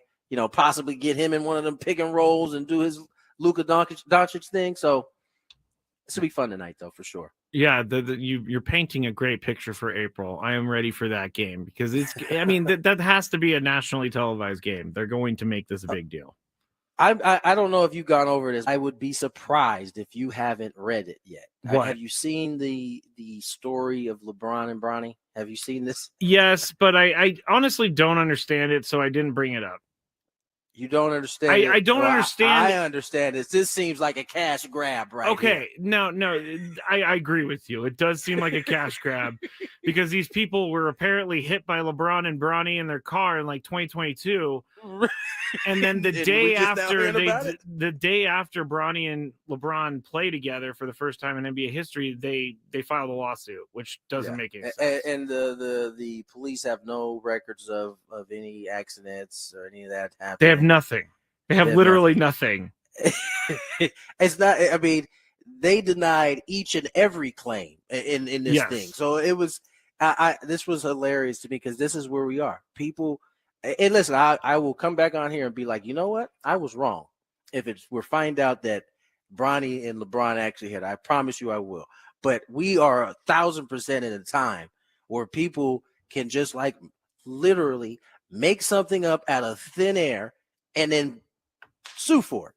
Yeah, that is crazy. That is what we live in right now. It's very like you think that you're going to be able to be so smart you could fake an accident and get away with it? Like it doesn't make any sense. I hope for their sake that they at least like had an encounter. Like I'm not even saying the car thing has to be accurate. Just at least have been in the presence at some point. Yes, please. At least some sort of truth be there. I find it hard to believe that Bronny and LeBron would hit somebody and just take off. Like, that's what I think in my head. And it's like a comedy where they're like, oh no, and they just, LeBron just screeches out down the street. Screeches out like, oh, they won't notice my 6'9" frame and 275 pounds as I drive off. And the $350,000 car that I'm driving. Get out of here. You know, the reason I didn't understand it is because it's so bad. It's outrageous. It seems like there's a catch to it, but there's not. I avoided reading it until I realized we probably going to need something to talk about. So I was like, you know what, let me go ahead and check this All right, let's. Dad, you hit her. Get out of here.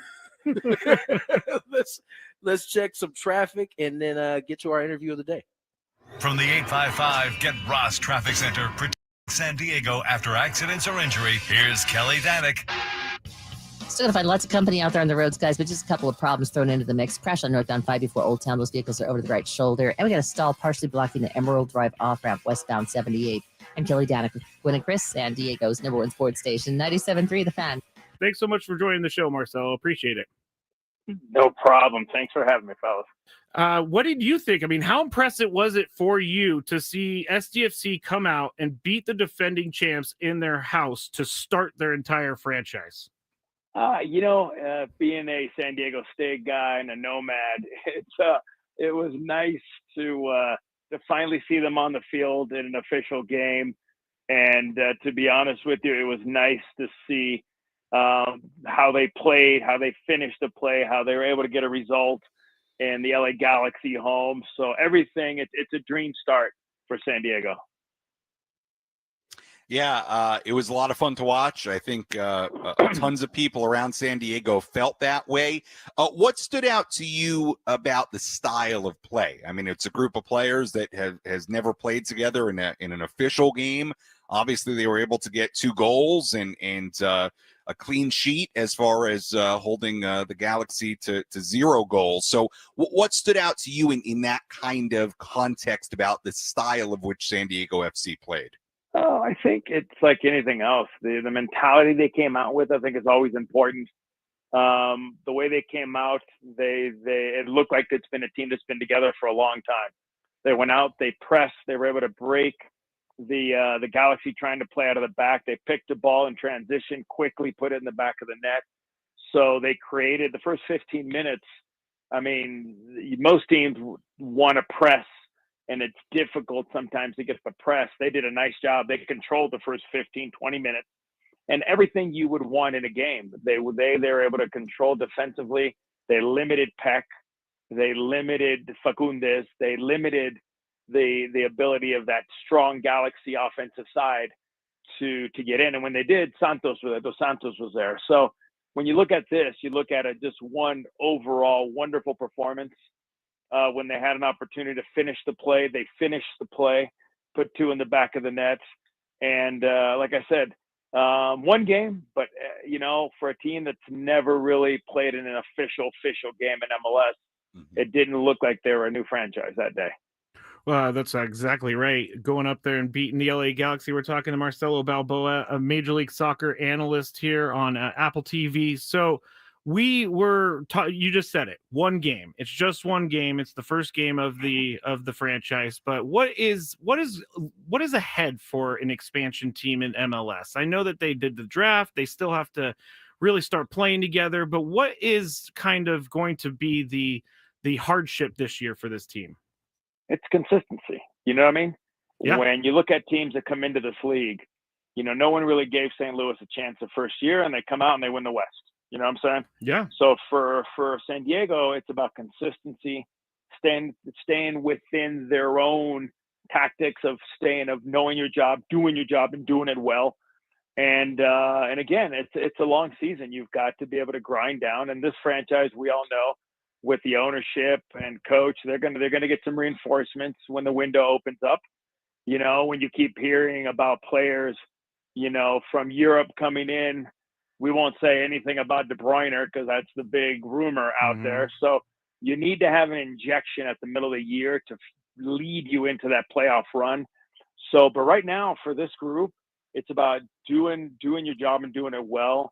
And the mentality of going out and fighting every week, because every week will be different. Every week will be a lot different.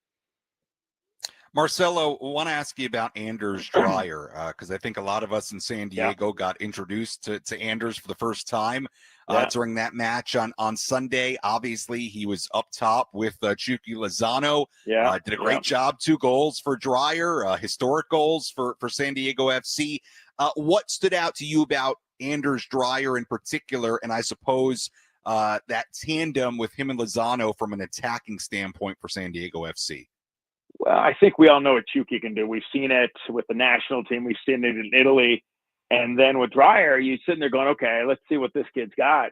And I got to be honest with you, his movement off the ball was fantastic.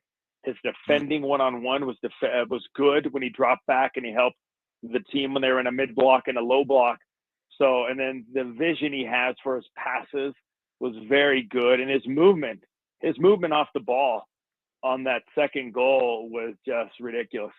Coming in from that ball, first of all, the ball he plays, and he continues to follow the play. He gets the ball back, and the way he's able to open up and just tuck that in with his left foot, there's a lot more to come from him, but everything we saw was just what you want to see in a player. Work hard defensively and making sure you make the sacrifice to get forward to make your team a little bit more offensive-minded. We're talking to Marcelo Balboa, Apple TV MLS season patch match analyst. Easy for me to say it here on 97.3 The Fan. And Marcelo, we were talking about the state of MLS the other day, and we were kind of just talking about where it's at right now and what it needs to grow. And what do you think the state of MLS as a whole is right now? And what do you think that the next step for the league is to grow bigger? Listen, we're in a great place right now. 30 teams on its 30th season. The important things when we started this in 96, we wanted to make sure there was a foundation. And when you build anything, the foundation is the most important thing. And when you look at this group, this league, the foundation's there. It's going to keep growing. There's people out there, investors who want to invest and see what the future and how bright the future is here in the United States, especially if you own your own venue. You've got soccer specific or entertainment specific stadiums, but the state of soccer right now, look, you got the World Cup of Clubs coming here. You've got Gold Cup this year. They're talking about moving to Champions League, maybe down the road games here. So it's World Cup's right around the corner in 2026. How much better could it get for us? It's just, we're in a very good point in soccer. Do we need to keep pushing and growing? Yeah, 100%. Do we need to keep spending money on young players and bringing them in and name players to make our franchises bigger and better? Yes, 100%. So, and that's everything we're moving. If you look at the players that have brought in this year, you brought in Chucky Lozano in his prime. You know, you brought in Almiron in Atlanta in his prime. You brought him back. So I think the league is in a very good, solid place right now. Marcelo, moving things forward a little bit. Look, it was obviously very exciting what San Diego FC did on Sunday. We were talking about it a little bit earlier. You know, as an organization, you can have all the marketing and messaging and planning that you want, but nothing can do quite, accomplish what they did on Sunday, which is winning that kind of match, all the excitement, and now they play their second ever match Saturday against St. Louis City SC. Looking into this club, Marcelo, interesting club. First couple of seasons as a club. 2023, they were amazing. 24, not so much. Can you preview St. Louis SC, what kind of matchup this is, and give us a little preview of what we might see Saturday? No, listen, when you talk about St. Louis, you go back 2 years ago, and they were the best team in the West. They failed at the end of the year. It's a long season, and they fell apart a little bit at the end of the playoffs. But this is a team that does a nice job of playing in the low block. They want you to come. They invite you to come, and they hit you on the counterattack quickly. They're very good on set pieces. And this is a team that's in transition a little bit too, new coach, some new players. But this is a team that will come out, and they'll try to hit you quickly on the counterattack. So they're going to invite you to come. They want you to send numbers, and then they'll quickly hit you. On the other hand, this is your home opener. This is your home opener. Now you've got the pressure, just like the Galaxy. Now you have to defend your home. That's the key now. Winning on the road is difficult, but you win your games at home and you make the playoffs. So this is a huge game, home opener. The first time the fans are going to be able to see their own team.